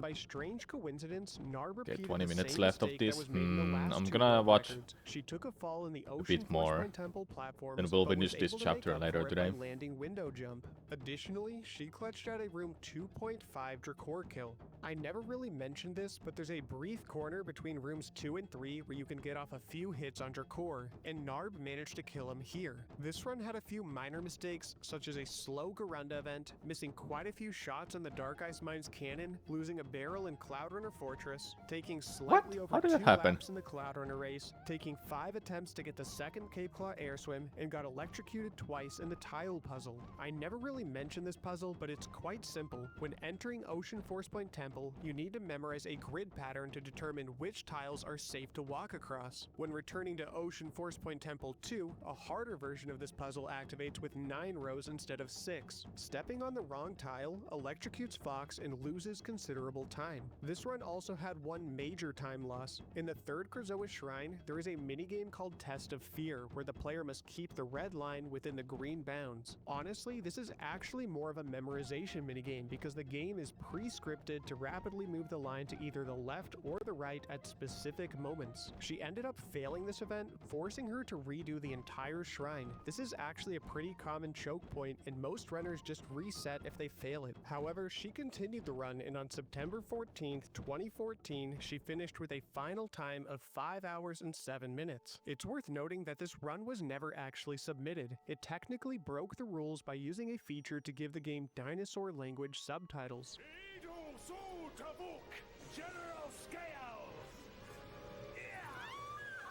This requires having beaten the game first on another file, technically making it a New Game Plus feature, even though it doesn't change the gameplay at all. However, I'm still going to count this run, and it doesn't matter anyways, because Narb wasn't done. She would have It doesn't matter what the text says, man.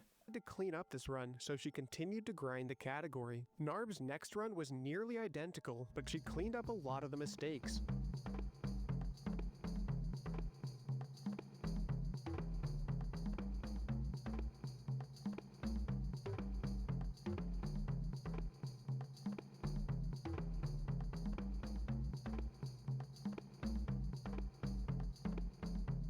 This run was going perfectly until she took a fall during Cape Claw Early 2, forcing her to save quit reload, losing nearly 2 minutes. She fell off the edge in Walled City 1, costing her 15 seconds, and she missed a barrel throw on the King Red-Eye fight, resulting in an extra cycle. And to quickly explain this fight, you need to step on switches to give the boss an electric shock, then throw an explosive barrel to hurt him while he's down. If you miss the switch timing, you will end up having to redo a cycle. However, these were the only notable mistakes. The rest of the run had incredibly clean movement, and she happily whistled her way through this run.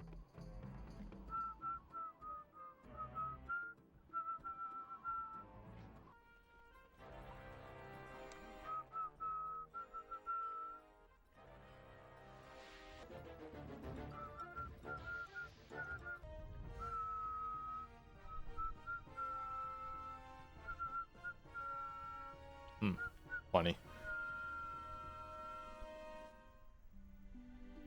And on September 18th, 2014, she closed out with a final time of 5 hours and 3 minutes, a 4-minute improvement. At this point, the race was on. Sub 5 was within reach. All it would take is a cleaner run or a new time save. I mentioned earlier that skipping Groundquake was a major glitch hunting focus point, and glitch hunters had an interesting idea. What if instead of getting Groundquake, we skip directly to Super Groundquake? Obtaining Groundquake takes 8 minutes, but Super Groundquake only takes 2 minutes. With the Walled City out-of-bounds jump, this actually ended up being possible. However, there was a major problem. If we obtain Super Groundquake without unlocking Groundquake first, the game prevents us from using the ability. Yet another frustrating dead end. However, 4 months after Narb's world record, she discovered something interesting. By selecting Fire Blast from the item wheel and having a different ability hotkey to the Y button, by pressing A and Y at the same time, the hotkeyed ability would be used instead of Fire Blast. This glitch came to be known as spell swapping. On the surface, this seems like a useless glitch. Who cares if he used the wrong ability? But remember what I said before about the Super Groundquake ability not working unless Fox also had Groundquake? Well, it turns out with spell swapping, we could bypass this restriction. This was a massive breakthrough. This meant that the new optimal strategy was to skip turning in Spellstone 1, skip Groundquake, and obtain Super Groundquake instead. To recap what this cuts out, we no longer need to continue deeper into Volcano Force Point Temple 1 to finish the puzzles. This cuts out a long cutscene that plays when entering the puzzle area, and cuts out a long cutscene that plays when leaving the temple. After grabbing Freeze Blast, we could now now simply turn around and leave without placing the first spellstone. If implemented in a run, this new discovery would save about 6 minutes. In other words, sub 5 was pretty much free to anybody who could execute the glitches. Bambucha saw the opportunity to reclaim the throne, so he would be the first to attempt runs with this new trick. He made some slight improvements, so let's do a quick breakdown of Walled City 1. The new strategy was to arrive, perform an air swim, and glitch into the underground chamber. We then hit the necessary loading triggers to activate the boss loading zone. Then we talked to Tricky's dad to activate a cutscene to raise the bridge to Super Groundquake. We can't obtain the ability yet since we never opened the door to the underground chamber. In other words, we are locked inside. Fortunately, killing the boss warps us out, so we head into the boss room, collect Spellstone 3, and once we warp out, we can finally grab Super Groundquake. Before leaving Walled City, we open the door to the underground chamber so that we can access it later during Walled City 2. As you can see, quite a bit has been cut out since our last breakdown. We no longer do the river minigame, and we no longer kill the 4 red eyes. So, Bambucha got to grinding.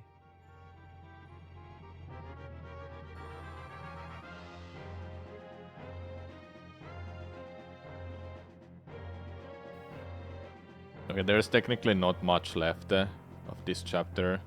40 minutes. Let's just watch it, then I'll switch games.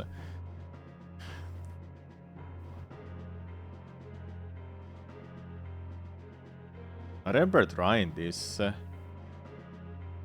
I never did it in runs. Of course, he implemented the extra air swim that allowed for obtaining Super Groundquake early. Using spell swapping, he was able to solve all of the puzzles that we would normally solve with regular Groundquake. Oh, and Bambucha finally started using the general scales glitch. Thanks to the new glitches, he was massively above world record pace. With that said, he didn't make very many mistakes either. He messed up some Didn't even fuel know cell Starbucks had routing, an causing adventure him to game. improvise a clumsy Don't backup think- strat. don't He think people hilariously know lost 20 that many. seconds by going AFK because he thought he was in a longer cutscene. He took an unwanted death in Cloudrunner Fortress, costing him 40 seconds, and finally he missed the K4 barrel cycle. Despite a couple silly mistakes, this was an absolutely phenomenal run. He won back the world record with a time of 4 hours and 55 minutes, which was the first sub 5-hour time.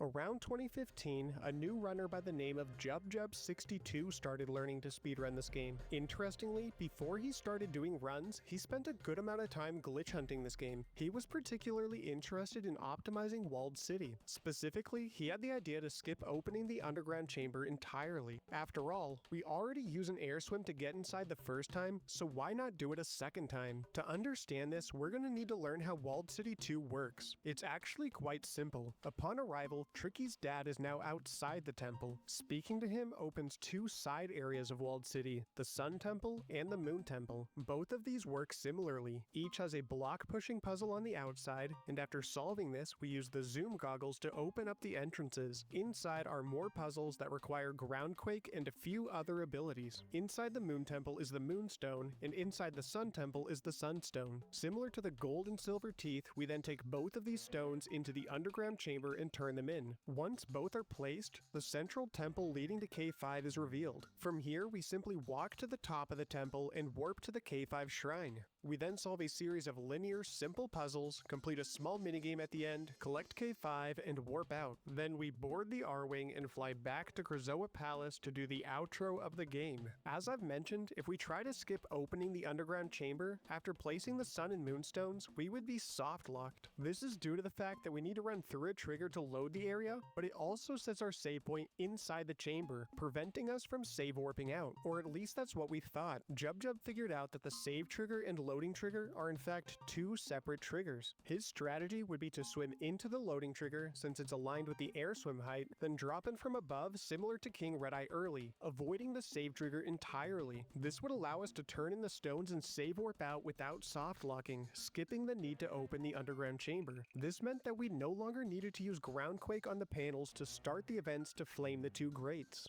As a result, Walled City 1 would drastically change. We arrive, do an air swim to do King Red-Eye early, while also raising the bridge. After finishing the boss fight and getting warped out, we walk over the raised bridge to grab Super Groundquake, then save warp back to the R-Wing. Every single puzzle and minigame has been eliminated. Isn't this so much nicer to look at than before? The new Walled City 2 would now look like this. It starts off the same. We enter the Sun Temple to grab the Sunstone, and we enter the Moon Temple to grab the Moonstone. After this, and Instead of walking into the chamber, we now do a second air swim to swim into the chamber since it's closed, and then we save warp out. The differences are shown in purple. So, Jub got to grinding, and it was only a matter of time until the world record was his.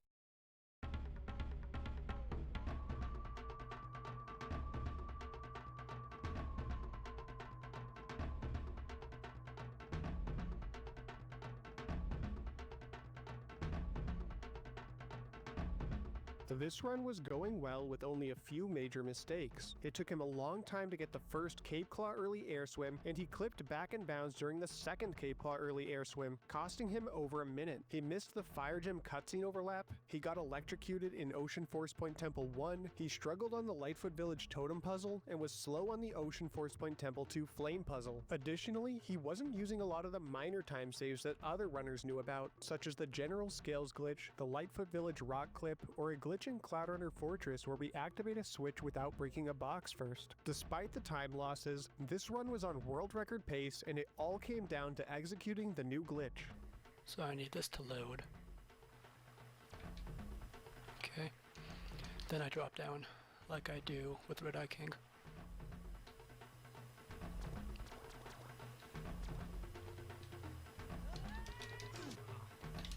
Okay. I'm glad that went well. But now we have to save warp out. From here, it was just a matter of closing out the run, and on November 9th, 2015, he finished with a final time of 4 hours and 51 minutes, a 4-minute improvement over Bambucha. I actually glossed over a small detail. This was actually Jub's second world record. He already had the world record, but footage of the previous record was lost. At the time, Jub didn't want his face on his YouTube videos anymore, so he took down some old runs. This meant that his 4 hour and 54 minute previous world record was lost. This is fine because he was likely using the exact same route, so we can just assume that his 4 hour and 51 minute run was a cleaner version of his previous record. He continued the grind, and 7 months later, he got a run that fixed most of his previous mistakes. Oh my god. Dude. Holy shit. No. Okay. It's not the worst. It's just a skip. We can just go the regular way. Okay. Whoa. Okay. Good.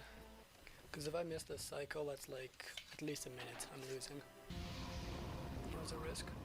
Or not. Oh yeah, that's a thing. If I had known that was a thing, I would not have picked the barrel up. I would love him dead in this room. Oh, you fucker. See, that Dracor, I got so much better at Dracor because I used to never get him in that room. Ever. Yes! So I never did open the underground right here. So the only way to get back in here without getting trapped in here is to load it from an air swim. Okay. And I just drop back in like before.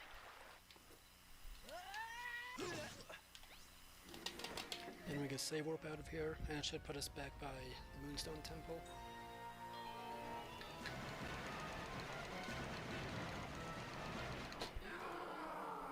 Whoa, nice. The sub 449. Oh my god. Oh my god. Jub unexpectedly golded his final Andros split, getting him a world record of 4 hours and 48 minutes, when he was expecting to get 4 hours and 49 minutes. After the run was over, 6 more minutes. Jub broke down the mistakes he made, and there weren't very many. Okay, let me go over the mistakes. It was just sloppy movement in Dark Ice Mines. Spellstone 2, it was just the boss fight that was kind of bad. That's how I lost on Rare. Then Spellstone 4, I fucked up in the barrel escorting, which is like the worst part of Dragon Rock. But luckily there was another 20-second time saver in that split. This run would be incredibly difficult to beat without new strats or glitches, and speaking of glitches, there were a few potential skips that you should be aware of. I never mentioned this, but back in 2010, Kazooie actually found 2 additional skips that could be done with an air swim. We already know about King Red-Eye early and Cape Claw early, so let's look at the remaining 2. Kazooie found that the 3rd Krazoa spirit could be collected early. This involved using an air swim nearly identical to the Cape Claw Claw tollgate skip. However, instead of going under the tollgate, we swim right into Lightfoot Village. We can then cancel the air swim on some crates, allowing us to access the 3rd Krazoa Shrine early. This air swim skips all of Lightfoot Village and should save 10 minutes in theory. However, there was a major problem with this. There is a stone door blocking the exit, and we have no way of getting it open to escape. In other words, we are soft locked. Let's take a look at how we normally open this door. After obtaining Spellstone 2 from Cloudrunner Fortress, we proceed to Cape Claw 2. Here we must obtain 2 fire gems. We then use these to open the doors leading to Ocean Force Point Temple. Along the way, we solve several puzzles, enter the temple, solve even more puzzles, and finally warp to the inner chamber. We then place the second Spellstone and get warped out. This causes a story flag to get set, and on the way back to Thorntail, we get kidnapped by the residents of Lightfoot Village. We then must complete 3 back-to-back minigames, after which the Lightfoot Chieftain allows us to enter the underground chamber leading to the 3rd Krazoa Shrine. Normally, we would just warp to the shrine, collect the spirit, warp out, and continue back to Thorntail Hollow. Sadly, since we have no way of escaping, this trick was a dead end, and runners had no choice but to collect K3 normally. The 4th and final Kazooie air swim discovery was a glitch known as Dark Ice Mines Early. This glitch grants us access to the first Gatekeeper early, granting us access to the first dungeon early. This glitch is performed by starting an air swim in Thorntail Hollow. An important detail to note is that not all Thorntail air swims are equal. The edge of the waterfall is not even, so we backpedal in a precise location to make sure we start our air swim as low as possible. From here, we swim out of bounds to load the sewer map. Thanks to our lower height, we can just barely go underneath the floor to cancel our air swim. Then we drop into the lower water plane while remaining out of bounds. From here, Fox can swim along the edge of the map to hit the loading triggers to load Snowhorn Wastes. Once the map is loaded, this glitch becomes stressful. Fox begins to take hypothermia damage because Fox is technically swimming on a snow map. This means he will die in exactly 60 seconds with full HP. Within this 1-minute time frame, Fox must carefully swim half in bounds in a few locations to hit some loading triggers, then swim out of bounds to bypass the locked Snowhorn Gate. This gate leads to the Gatekeeper, who will unlock the first dungeon, Dark Ice Mines. Unfortunately, runners were unable to use this glitch in runs either. To understand why, we need to look at how runners normally go through this gate.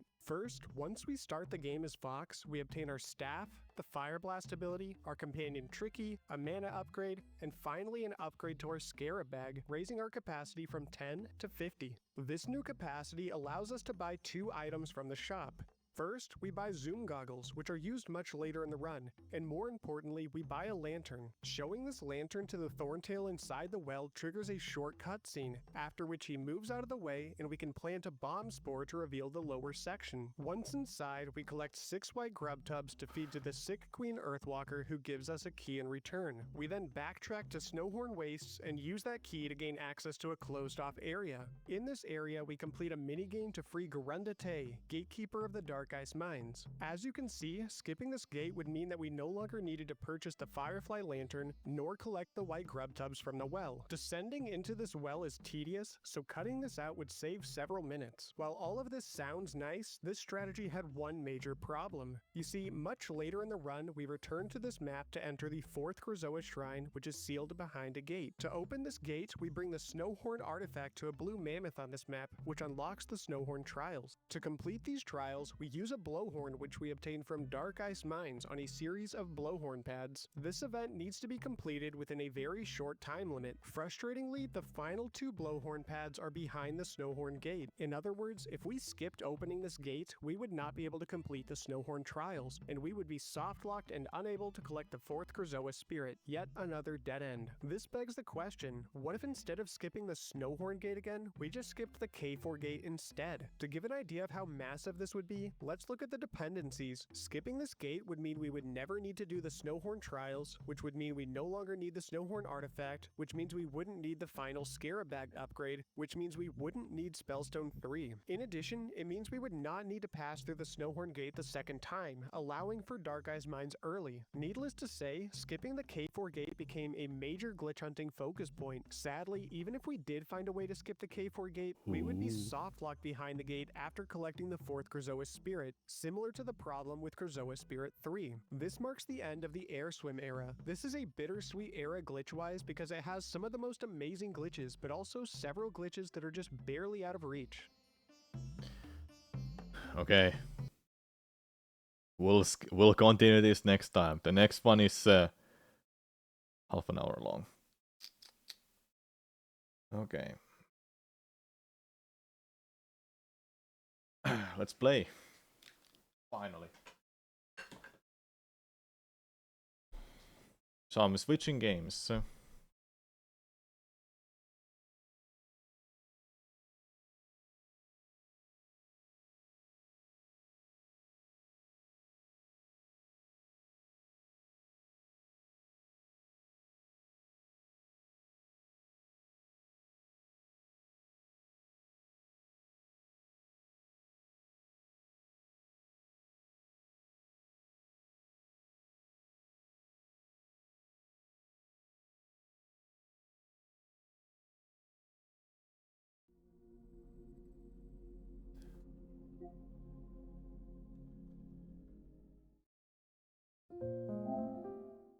I'm going to play Stellar Blade and if you check out or just check mostly check out the NieR Automata DLC. I want to thank PlayStation Finland for sending me a free key. I love this game. I enjoyed playing it a lot when it came out. Played it like for 40 hours.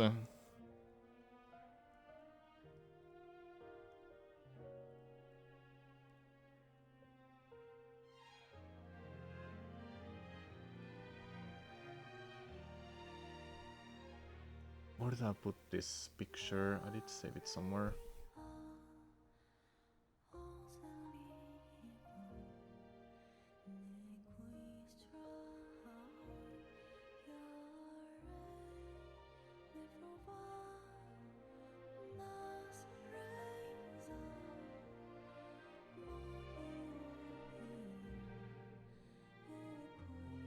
Hold up, I'm just gonna try to find this picture I saved somewhere.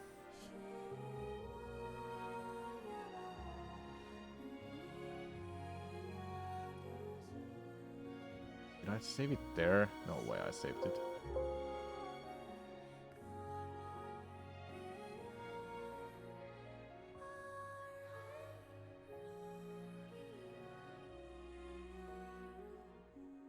Just making a tweet first and I'll start. Oh, I didn't save it there. Where did I put it, man?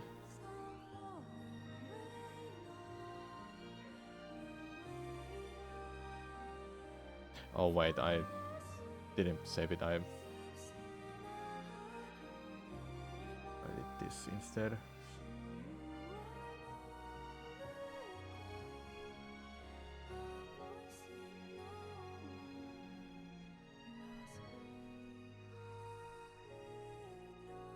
Here.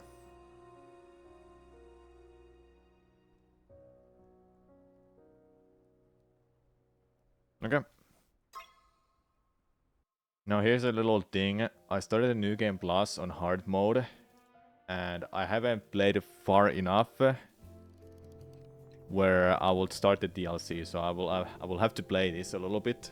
I'm aware that I have to be in Wasteland or Great Desert. Wasteland is really early in a game, but I still have to play that far. 다 왔어. 운송 장치는 어디 있는 거지? 여기 있는 모노레일 패널을 조작해봐.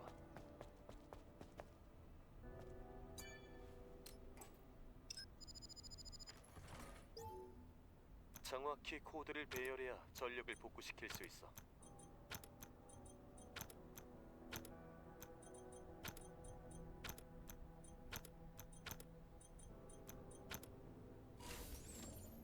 Okay. I should have played this a little bit 좋았어. yesterday, 다시 모노레일 패널을 조작해 보자고. but then I forgot.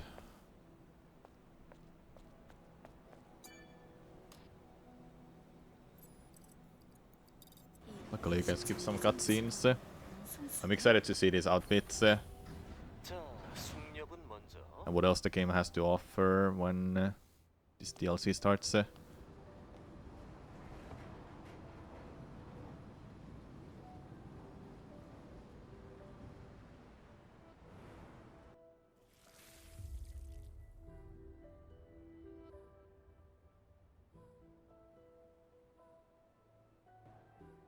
Anyone else played this yet? 이브, 즐거운 일은 아니군.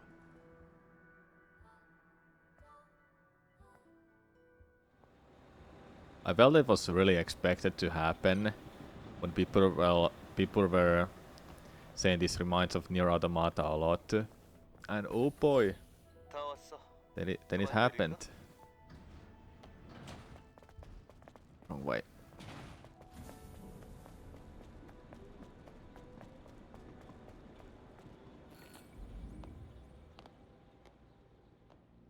광장이던 곳이었나 봐. 기록 보관소는 저쪽이야. I would have to beat this game if I want an achievement.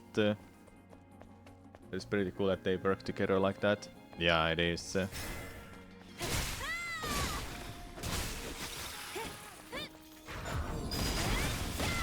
Ouch.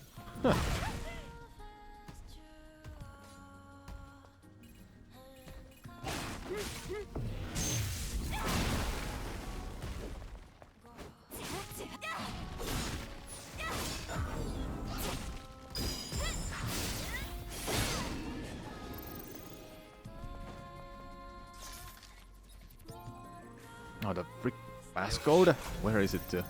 잠겼어.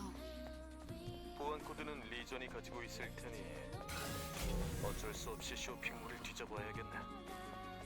광장 건물에서 리전을 찾아보자. I didn't read the text. Where did he say it was? Must be like somewhere here.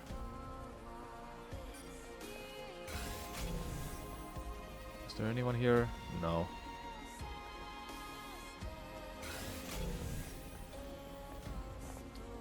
물 근처는 가지 않는 게 좋겠어. 널 것 같거든.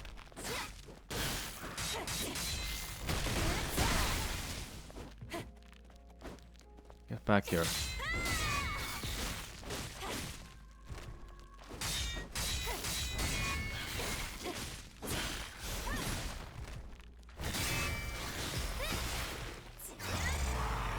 Been a while I've played this. The combat is really fun.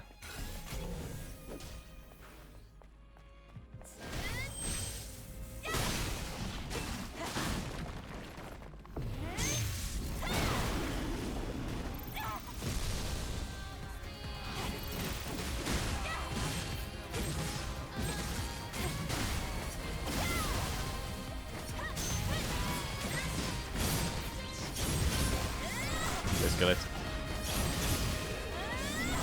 There you go. One of the trophies encouraged me to be in that mode, the god mode.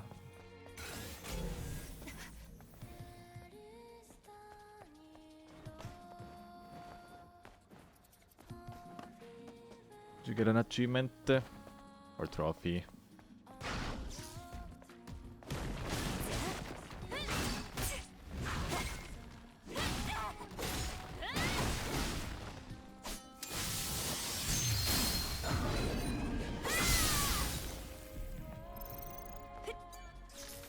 여기 숨겨진 메모가 있어. You. 돌아가자. Yes.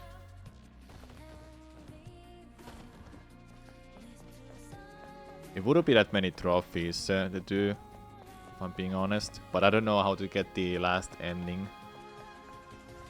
that I'm missing if I want the platinum trophy.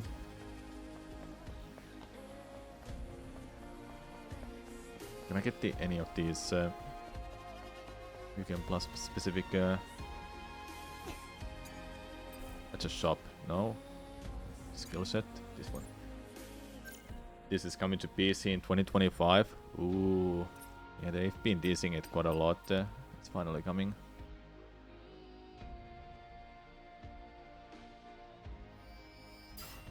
Sure.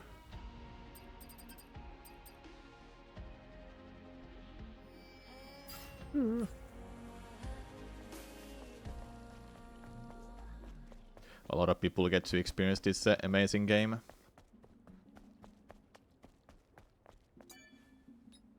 I really enjoyed this a lot. Obo. There you go. It would be great to no-hit run this, or permadeath. Permadeath will be cool. Well, no-hit will be really obnoxious because it's hard. Why am I even thinking of these? I should just go and get the DLC activated. 아담, Actually, it's already activated, but I just need to get that far to 아니, talk with Emil. 어제도 마침 그 근방에 머물고 있었을 뿐이고. If there only were chapter selections, it would be so good. 어째서 나를 Just 구한 can go 거야? anywhere you want to. 글쎄. Can I 나도 잘 skip this? 모르겠어. Nope. 그냥 그래야 한다 그저. They didn't say when in 2025 it will come out to PC, right? But knowing it's coming is great. I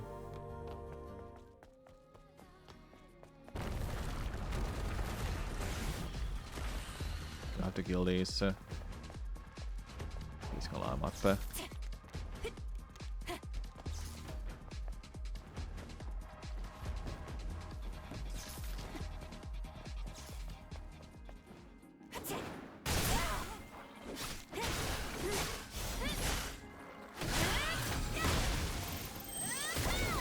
Ooh, don't go too far.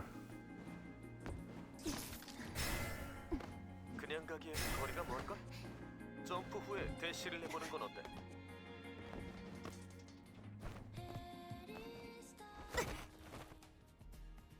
아니야. 혼잣말이었어.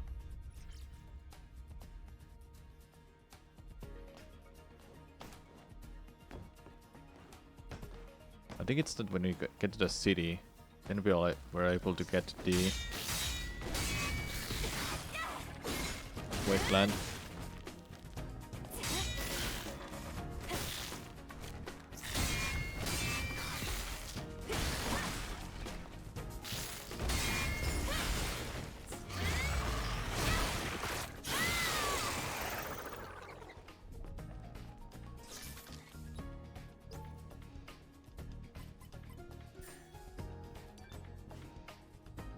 내 자리 비밀번호가 필요해. 골치 아프게 되고. 이건 시계를 뜻하는 단어인데 시간을 입력하는 거다.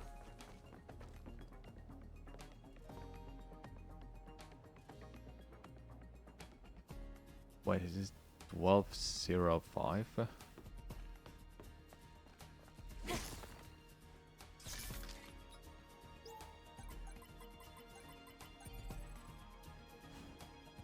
Wait, 12:20. 12:25, I mean, meant to say.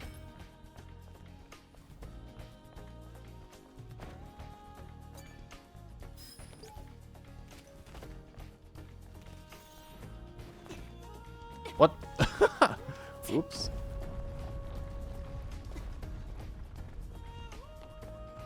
보인다. 이제 기록 보관수가 얼마 남지 않았어.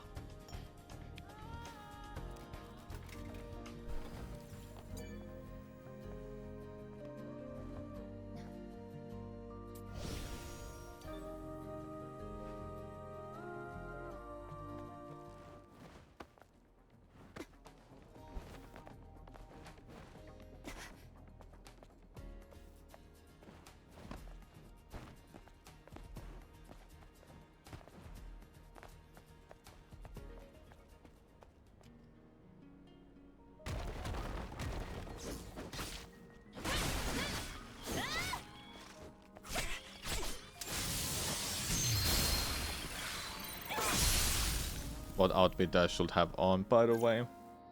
Any... Like... Can I do this now? Yeah, I can.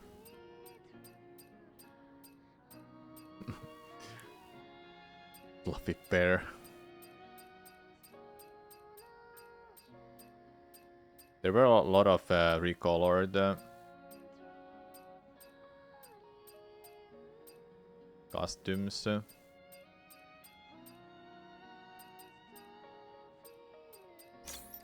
Just put that on. We'll change it anyway once it's activated. Dude.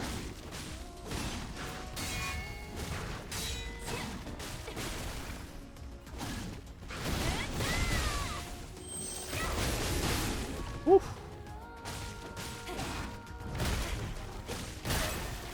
Oh.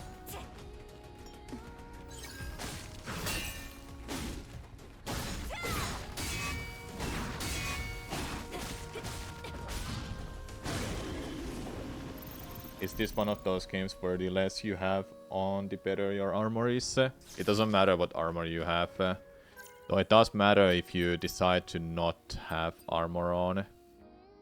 So you just unequip it. Skin suit, you take more damage.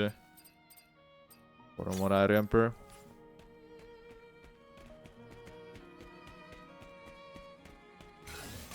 Okay, fine. 전장비 주변부터 살펴보자. 아무 반응도 없어. 이런 전에 왔을 때하고 다르네. 전력이 차단되면서 시스템이 초기화돼 버렸어. 전력 복구 후에 접속 권한을 Oh, that's 인정해야 like a hard mode.